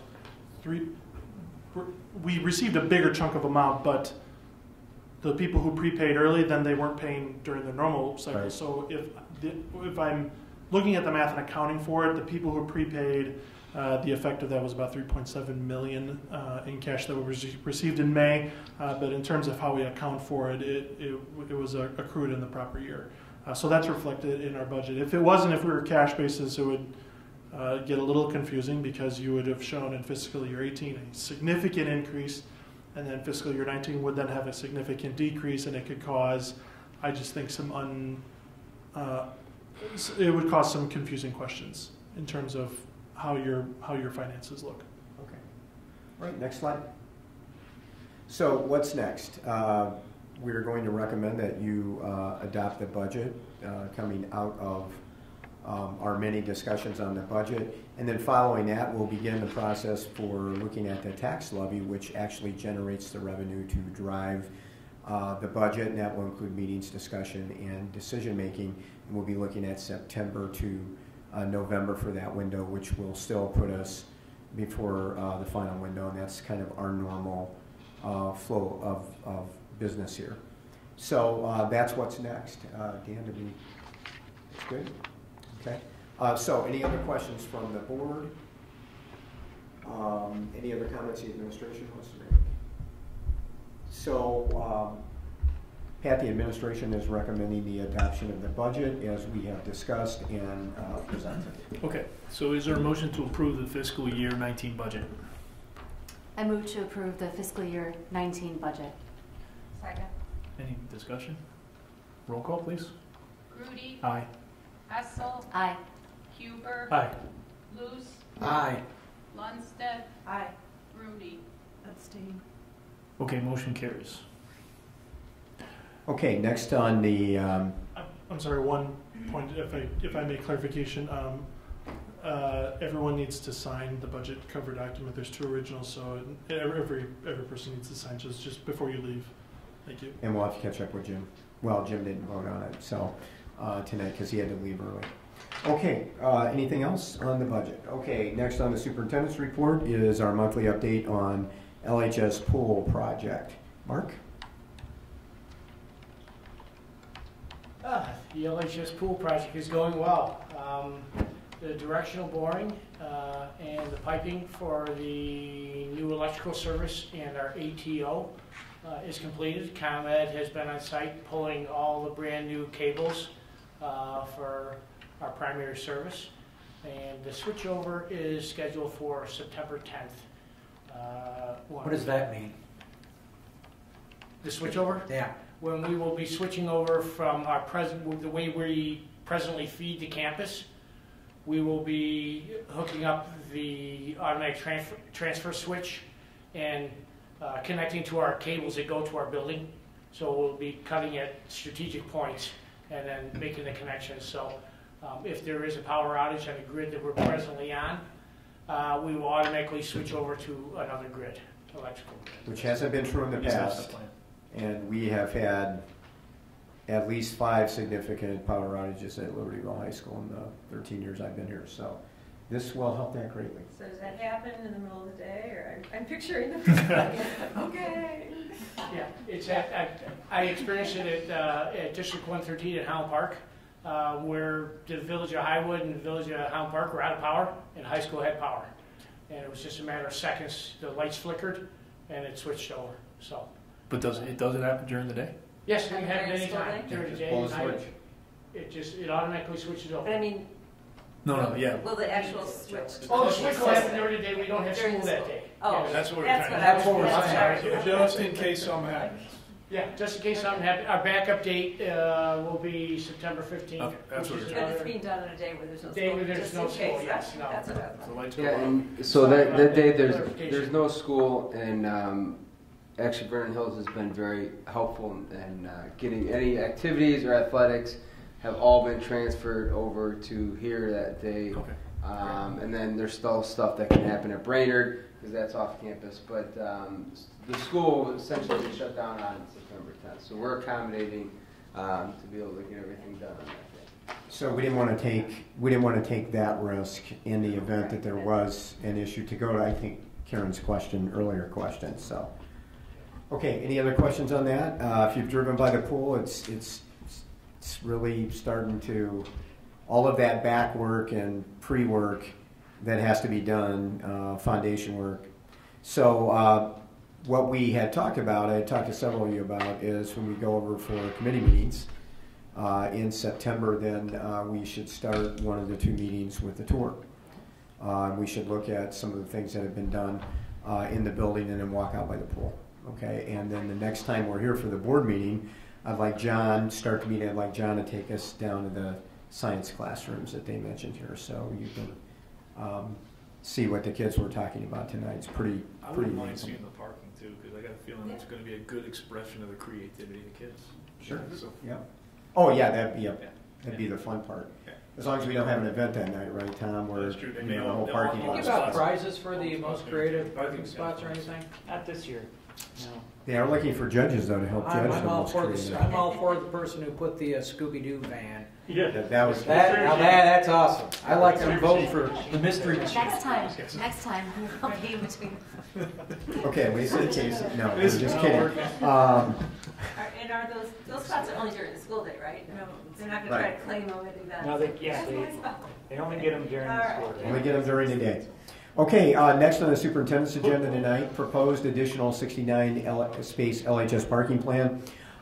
We will be at Village Hall tomorrow night at 8 o'clock for the village board meeting. The village is supposed to vote on the plan. Again, I want to compliment our team who's worked with John Spoden at the village as well as the residents in Blueberry Hill neighborhood.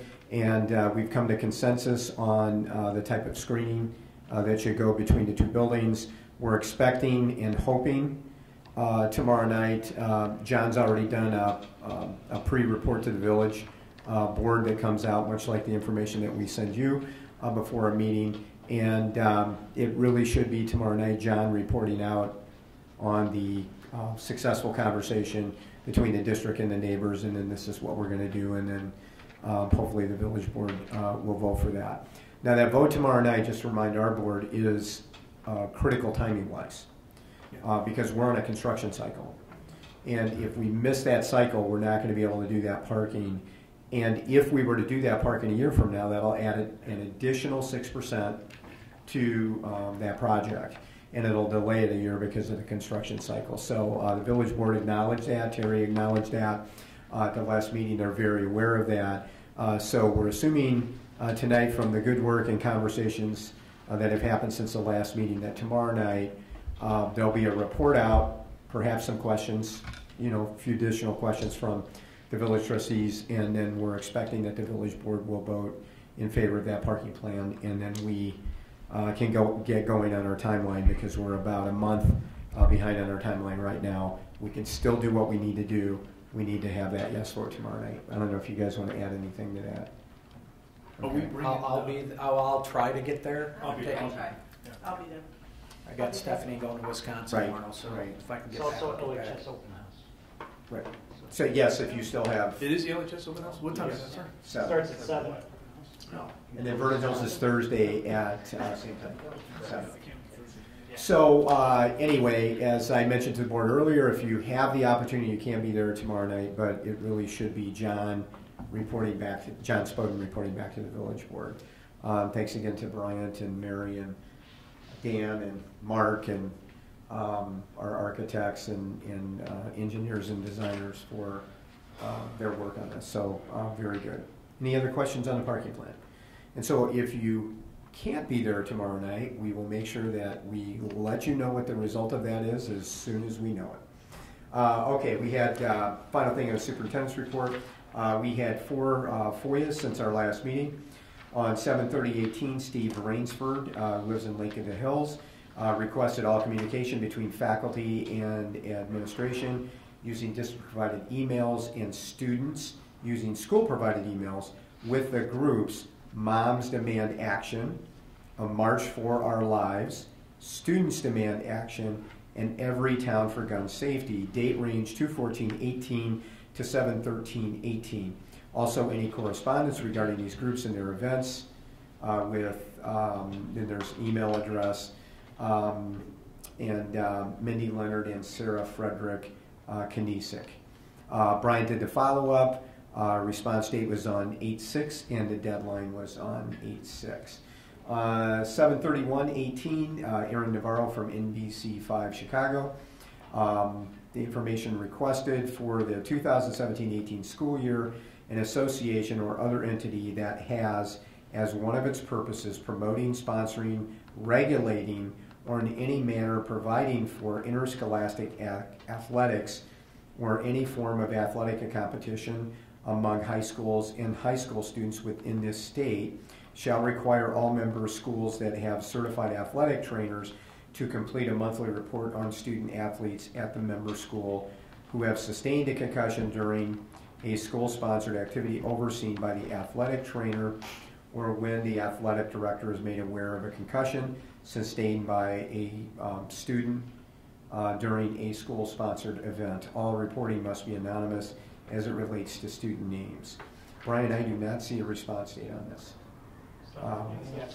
Oh, I'm sorry. Here it is on the front page. Response date was 8/17/18, and the deadline was 8/17/18. Brian, in essence, what were they looking for? Because that's a pretty... 8/7. The 8/7/18 and 8/7/18 for response and deadline. Basically, the athletic directors and athletic trainers submit a report to the IHSA. So they wanted the report. As the year goes on, so it's just basically us pulling the report from the IHSA that they put into the school center, and then we send it to NBC. And this has been, I think NBC's done this for you for a couple years now. So instead of just saying, here's what we need, we get basically the longer version of that. Longer version. Yeah. All right. Thanks. 8/13/18 from Steve Smart, who's with IBEW in Libertyville, a copy of certified payroll for EJ Electric, who's working at Vernon Hills High School for the months of May 2018, June 2018, and July 2018. I would also like a copy of the bids and proposals for all contractors who bid the electrical package for work at Vernon Hills High School, including dollar amounts. Dan was our person who did the follow-up. Response date was 8/23/2018. The deadline was 8/20/18. We were still within the deadline because we requested a 5-day extension to 8/27/18. And finally, 8/14/18, Smart Procure, Bethany Simpson, Data Acquisition Specialist. Smart Procure is submitting a commercial FOIA request to the Libertyville Vernon Hills High School Community District 128 for any and all purchasing records from 5/15/2018 to current. The request is limited to readily available records without physically copying, scanning, or printing paper documents. Any editable electronic document is acceptable. The specific information requested from your record-keeping system is: 1, purchase order number. If purchase orders are not used, a comparable substitute is acceptable, i.e. invoice, encumbrance, or check number. 2, purchase date. 3, line item details, detailed description of the purchase. 4, line item quantity. 5, line item price. 6, vendor ID, name, address, contact person, and their email address. Rose DeSico did our follow-up on this in the business office. The response date is pending, and our commercial response deadline, which is longer than just a general FOIA, is 9/13/18, and we will certainly be within that deadline. So, track, I know you used to report the amount of time spent by each of these people to fulfill this request. Is that something that takes even more time to keep track of? No, I just was curious. We did that for a while Alright, because so we were receiving significant FOIAs from large national groups that required a lot of data mining on our part. So we'd be happy to do that. I was just a ballpark. I just was curious. Yeah, Just an estimate. We'd be happy to do that. I think you will be surprised sometimes at the amount of time, but it's a requirement under state law, and we have to do it. So it is what it is moving forward. So, but we can certainly track that. Again, it's not a problem. Yeah, don't spend a lot of time on it, but just ballpark. Well, we have an estimate. If Bryant actually does one and he has to gather stuff, I mean, he kind of knows how much time that takes, so we can do a close estimate on that without adding more workload. Yeah, no, okay, Pat, believe it or not, that concludes this. All right, good job. All right, consent vote agenda is listed. We did review this earlier in the month, so if I could ask for a motion to I approve. just had one. Yeah, sure. Just one clarification. On the expenses greater than 10 grand, the explanations thank you, put into place. There was for LHS and VHHS, I think $25K for, it was called July Web Store and board subsidies. And it was like over 50K for LHS. Explain what the board subsidies portion of that is, because I want to make sure that people understand if they're reading that.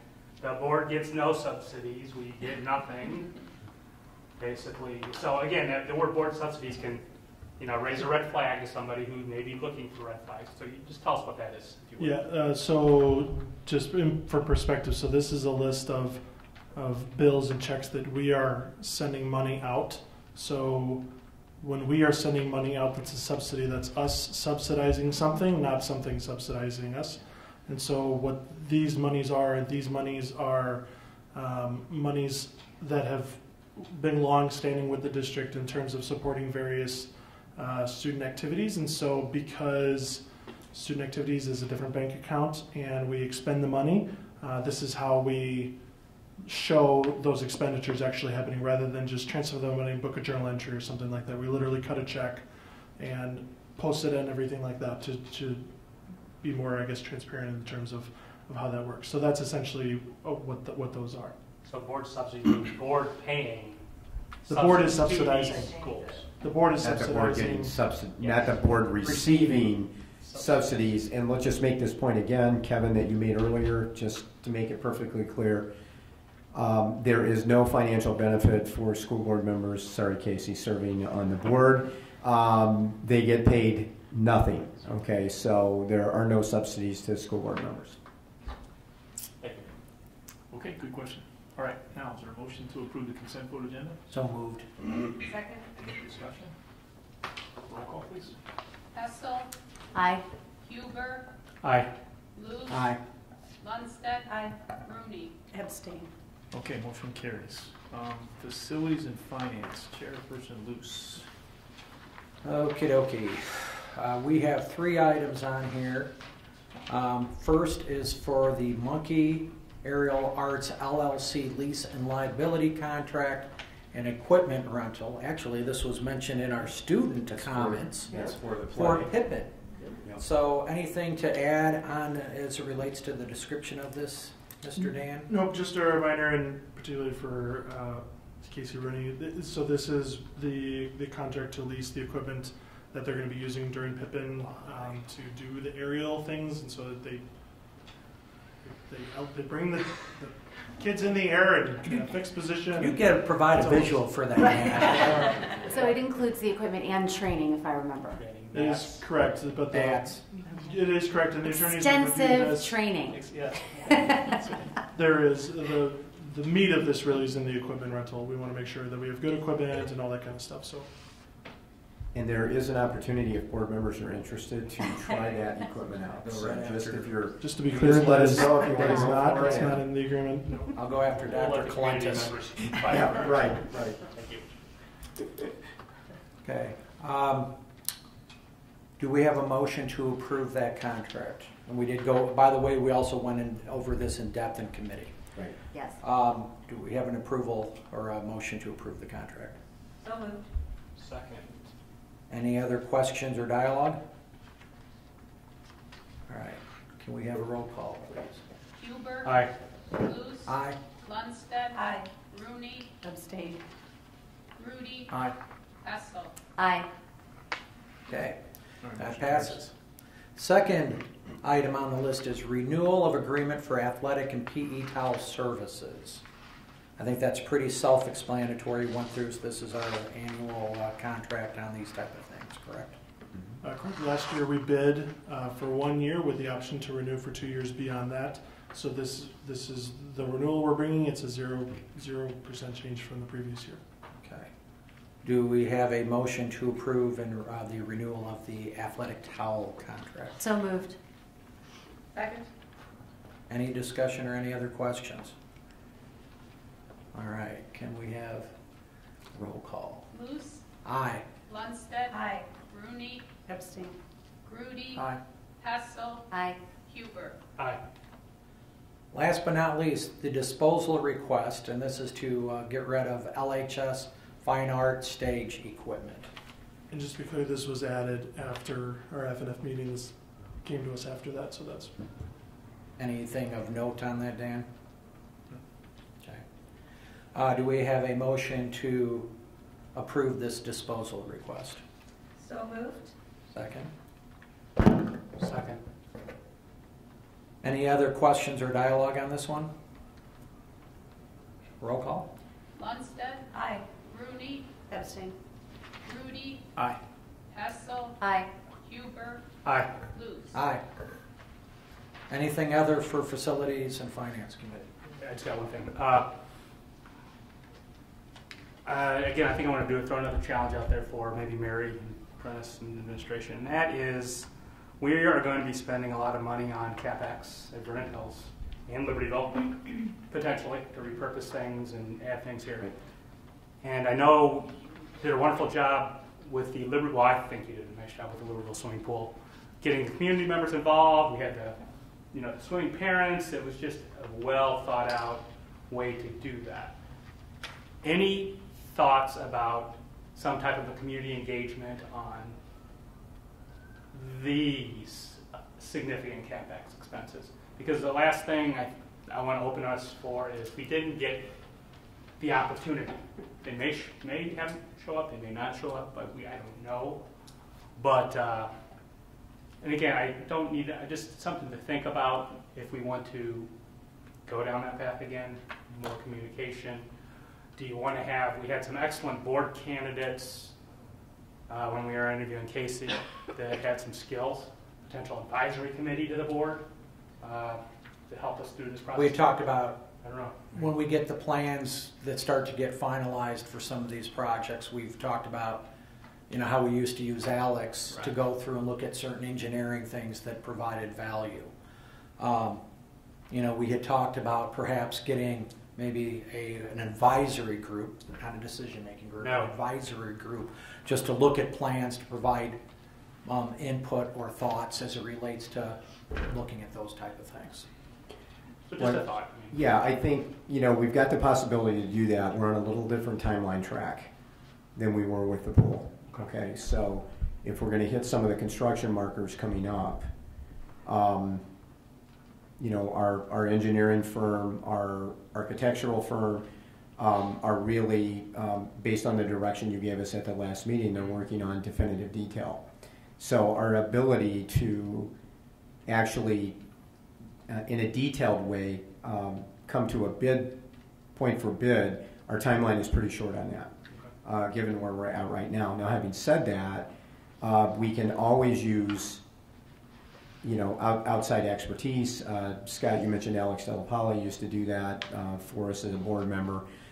He particularly brought that skill, and in kind of his later years on the board, he had retired from Abbott, and he had a lot of time to devote to that. So he was able to meet with our team and the architects when we were available. So I think we can talk about how we can fold that in within the time parameters that we have coming up, moving forward. And then we will continue to do what we did with the swimming pool, and that is, as we've made the presentations, have been made to the board about the need for the projects at both the buildings. We'll continue to, overemphasize that, communicate those things. Again, I think the single biggest,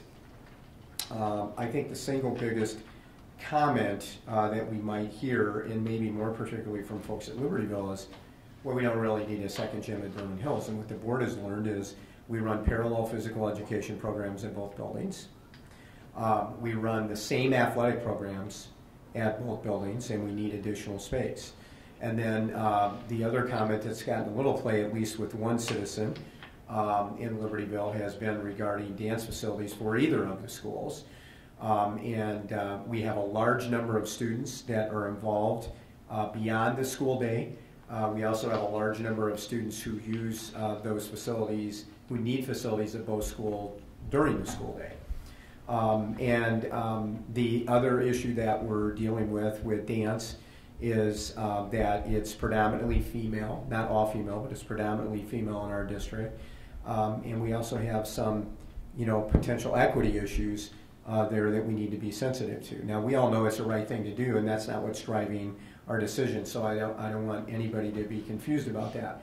But the reality is that, we need to provide those kids dedicated and fixed space, just like we would for kids in other PE classes and other extracurricular activities, legally as well as kind of practically speaking. So I think we can take a look as our folks are working on the plan, and we can see how we can fold some people into that conversation that might be willing to help us. Yeah, and equally as importantly, drive community awareness of anything and everything that they can attend to be aware of the process. Right. Yeah, again, I think the biggest thing I hear is, because I always challenge back and I say, we do that, trust me. We had a great presentation by John and Tom. We had the architect. We had everything. We talked about it for 2.5 hours. Well, I didn't know about it. Well, I was at a committee meeting. Why didn't you do it on a standalone? Well, I said we tried the budget standalone a little while ago, Budget 101, and the cost may have been a little bit more than the benefit on that one. Right? So, I don't know, but again, I may challenge you. Maybe you want to have a CapEx 101 for these specific things, where John, because they were great salesmen, right? John and Tom, they showed exactly, hit the 88% mark for class size, hit this, do that. I mean, it was very... I think to the comment that was made today, and this is my belief, there's not and I will use the word that was used, a luxury item that is being considered for either one of these schools. Agreed. Yeah. No, and I think all of us have gotten to that point. And look, but I think it gets back to education. And I think, I shouldn't speak for you, but I will. Well, maybe. I think also as we go through this and we move fast and furiously through this process, because there is a time element here.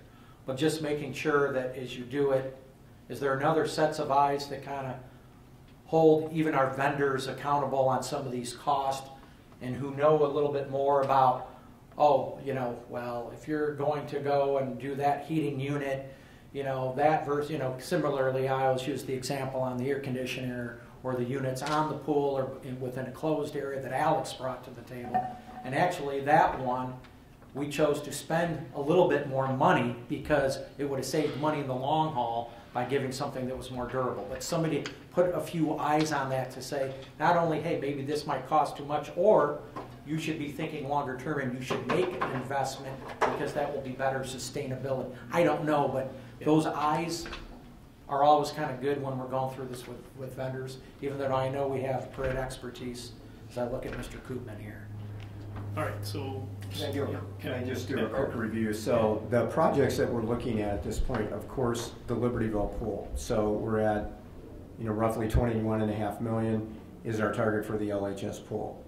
Okay, we're doing parking there. Okay, that's an additional expense that wasn't part of the original plan. And then there's obviously a need to repurpose the old swimming pool once we can dive into the new swimming pool. And what the board is referencing is Tom and his team did a presentation. They've gone through a number of processes over the last year. A very in-depth presentation. Yes, looking at the needs of their students. And, we have a plan to move forward that the board has authorized our technical folks to do additional work on so we can get closer estimate on fixed cost with detailed drawings. Conversely, John Gilliam and his team have done a presentation on the needs at Vernon Hills, and those are driven by a couple of things. One, significant enrollment increases in the south end of the district. That Hawthorne is 73, has been experiencing, is continuing to experience. That we are in our third year of growth at Vernon Hills High School. We'll know better when we have the numbers in October what that looks like. But that's one factor. And the projects that really need driven at Vernon Hills are the cafeteria. Most of the public is not aware if they're not if they haven't been to this building where we sit tonight, that the cafeteria is probably, and this is probably being generous, is probably half the size that it needs to be. So on the top of that priority list, we'll be expanding the cafeteria because the entire educational program here is driven around our ability to feed kids lunch. And schedule-wise. Disruptive. Yeah, it's very disruptive. So that project would push the cafeteria out into the courtyard, retool the serving lines. That would make more sense to move the maximum number of people in and out in a reasonable amount of time.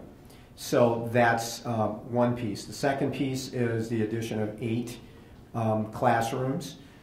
Initially working with the architect with the number of students that are here and that we're predicting will be here over the next few years based on our demographic report and District 73's demographic report would really be in the neighborhood of 14 to 15 classrooms. And so John, again, working with his team and our people and the district office folk to have scaled that back to 7, 8 classrooms to start with, one of those being a STEM lab.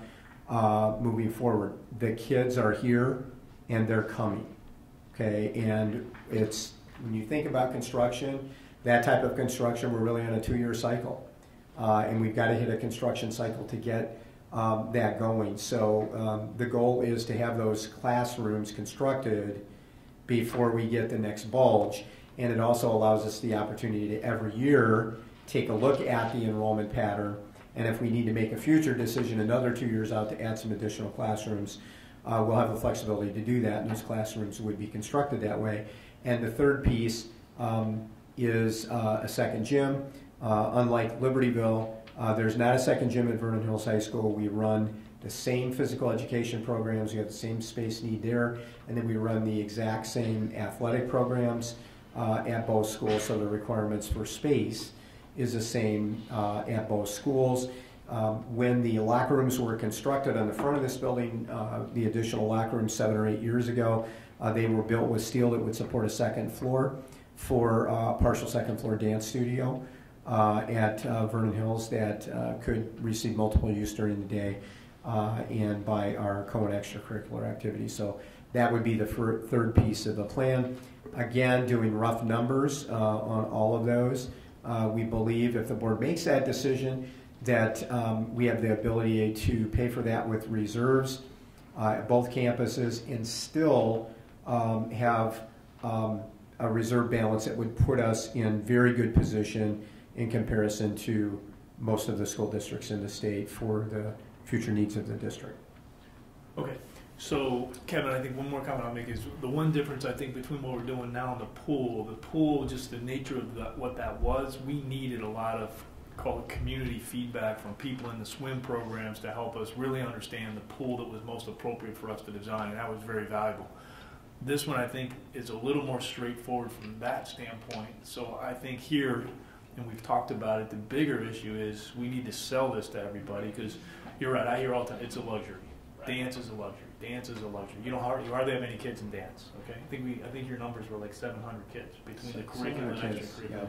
Yeah, 700 is a lot of kids. Okay, they got a lot of kids dancing in cafeterias. I mean, so I'm convinced that this is the right thing to do, and we've been talking about it for a long time, and I haven't always been convinced of that, but I am now. All right. Well, I just want to say for the public, this isn't new. No, this isn't new. We've talked Before about I came it's on like the everything board, else. there was a 10-year capital plan. Yeah. For the reserves that were well before my time, even perhaps when you first started, that there was an idea that you would not have to go back for a referendum, that these funds would be able to use for long-term capital sustainability. Yeah. And that's, now that, to me, I would argue, now that plan is coming to fruition. Yeah. So it's not new and out of the. No, I think it's like a lot of things we do. We don't jump into things quickly. We think them through very thoroughly. This one we've thought about for a long time, including we've rejected it in the past, okay? And quite frankly, I think if we didn't see the growth projections coming out of Hawthorne and what we've looked at ourselves, it would probably be a different story, okay? At least on some of the things we're planning to do. So personally, I'm convinced, but I am also convinced we're going to really have to up our game, maybe not to the level of a referendum type of communication, but we need to up it substantially, because within the community we're not seeing the level of support from people that don't really know what we're doing. Okay, and all I gotta do is follow the chatter on the Preserve website. You know, it's a luxury. I don't understand why they don't just cut the spending. You know, all that kind of good stuff. And I think we have to overcome that. I think we have a good story to tell. I mean, I think that's the kind of school and facilities that we need in this community to do what we need to do. But I think we got our work cut out for us to do that. And look, we can be good at communicating that too. Yep. And you know what? If we got to do a one-on-one type thing and we hold it and only 30 people show up, I don't know what to do, but it was probably great for those 30 people. Okay? And if those people... Call it a coffee, not a 101. It sounds like a class. Nobody wants to... We'll serve food. Maybe that'll bring it helps. Yeah. But I mean, if 30 people find, each of them find 30 more people, then that's 30 times 30 is 900. So...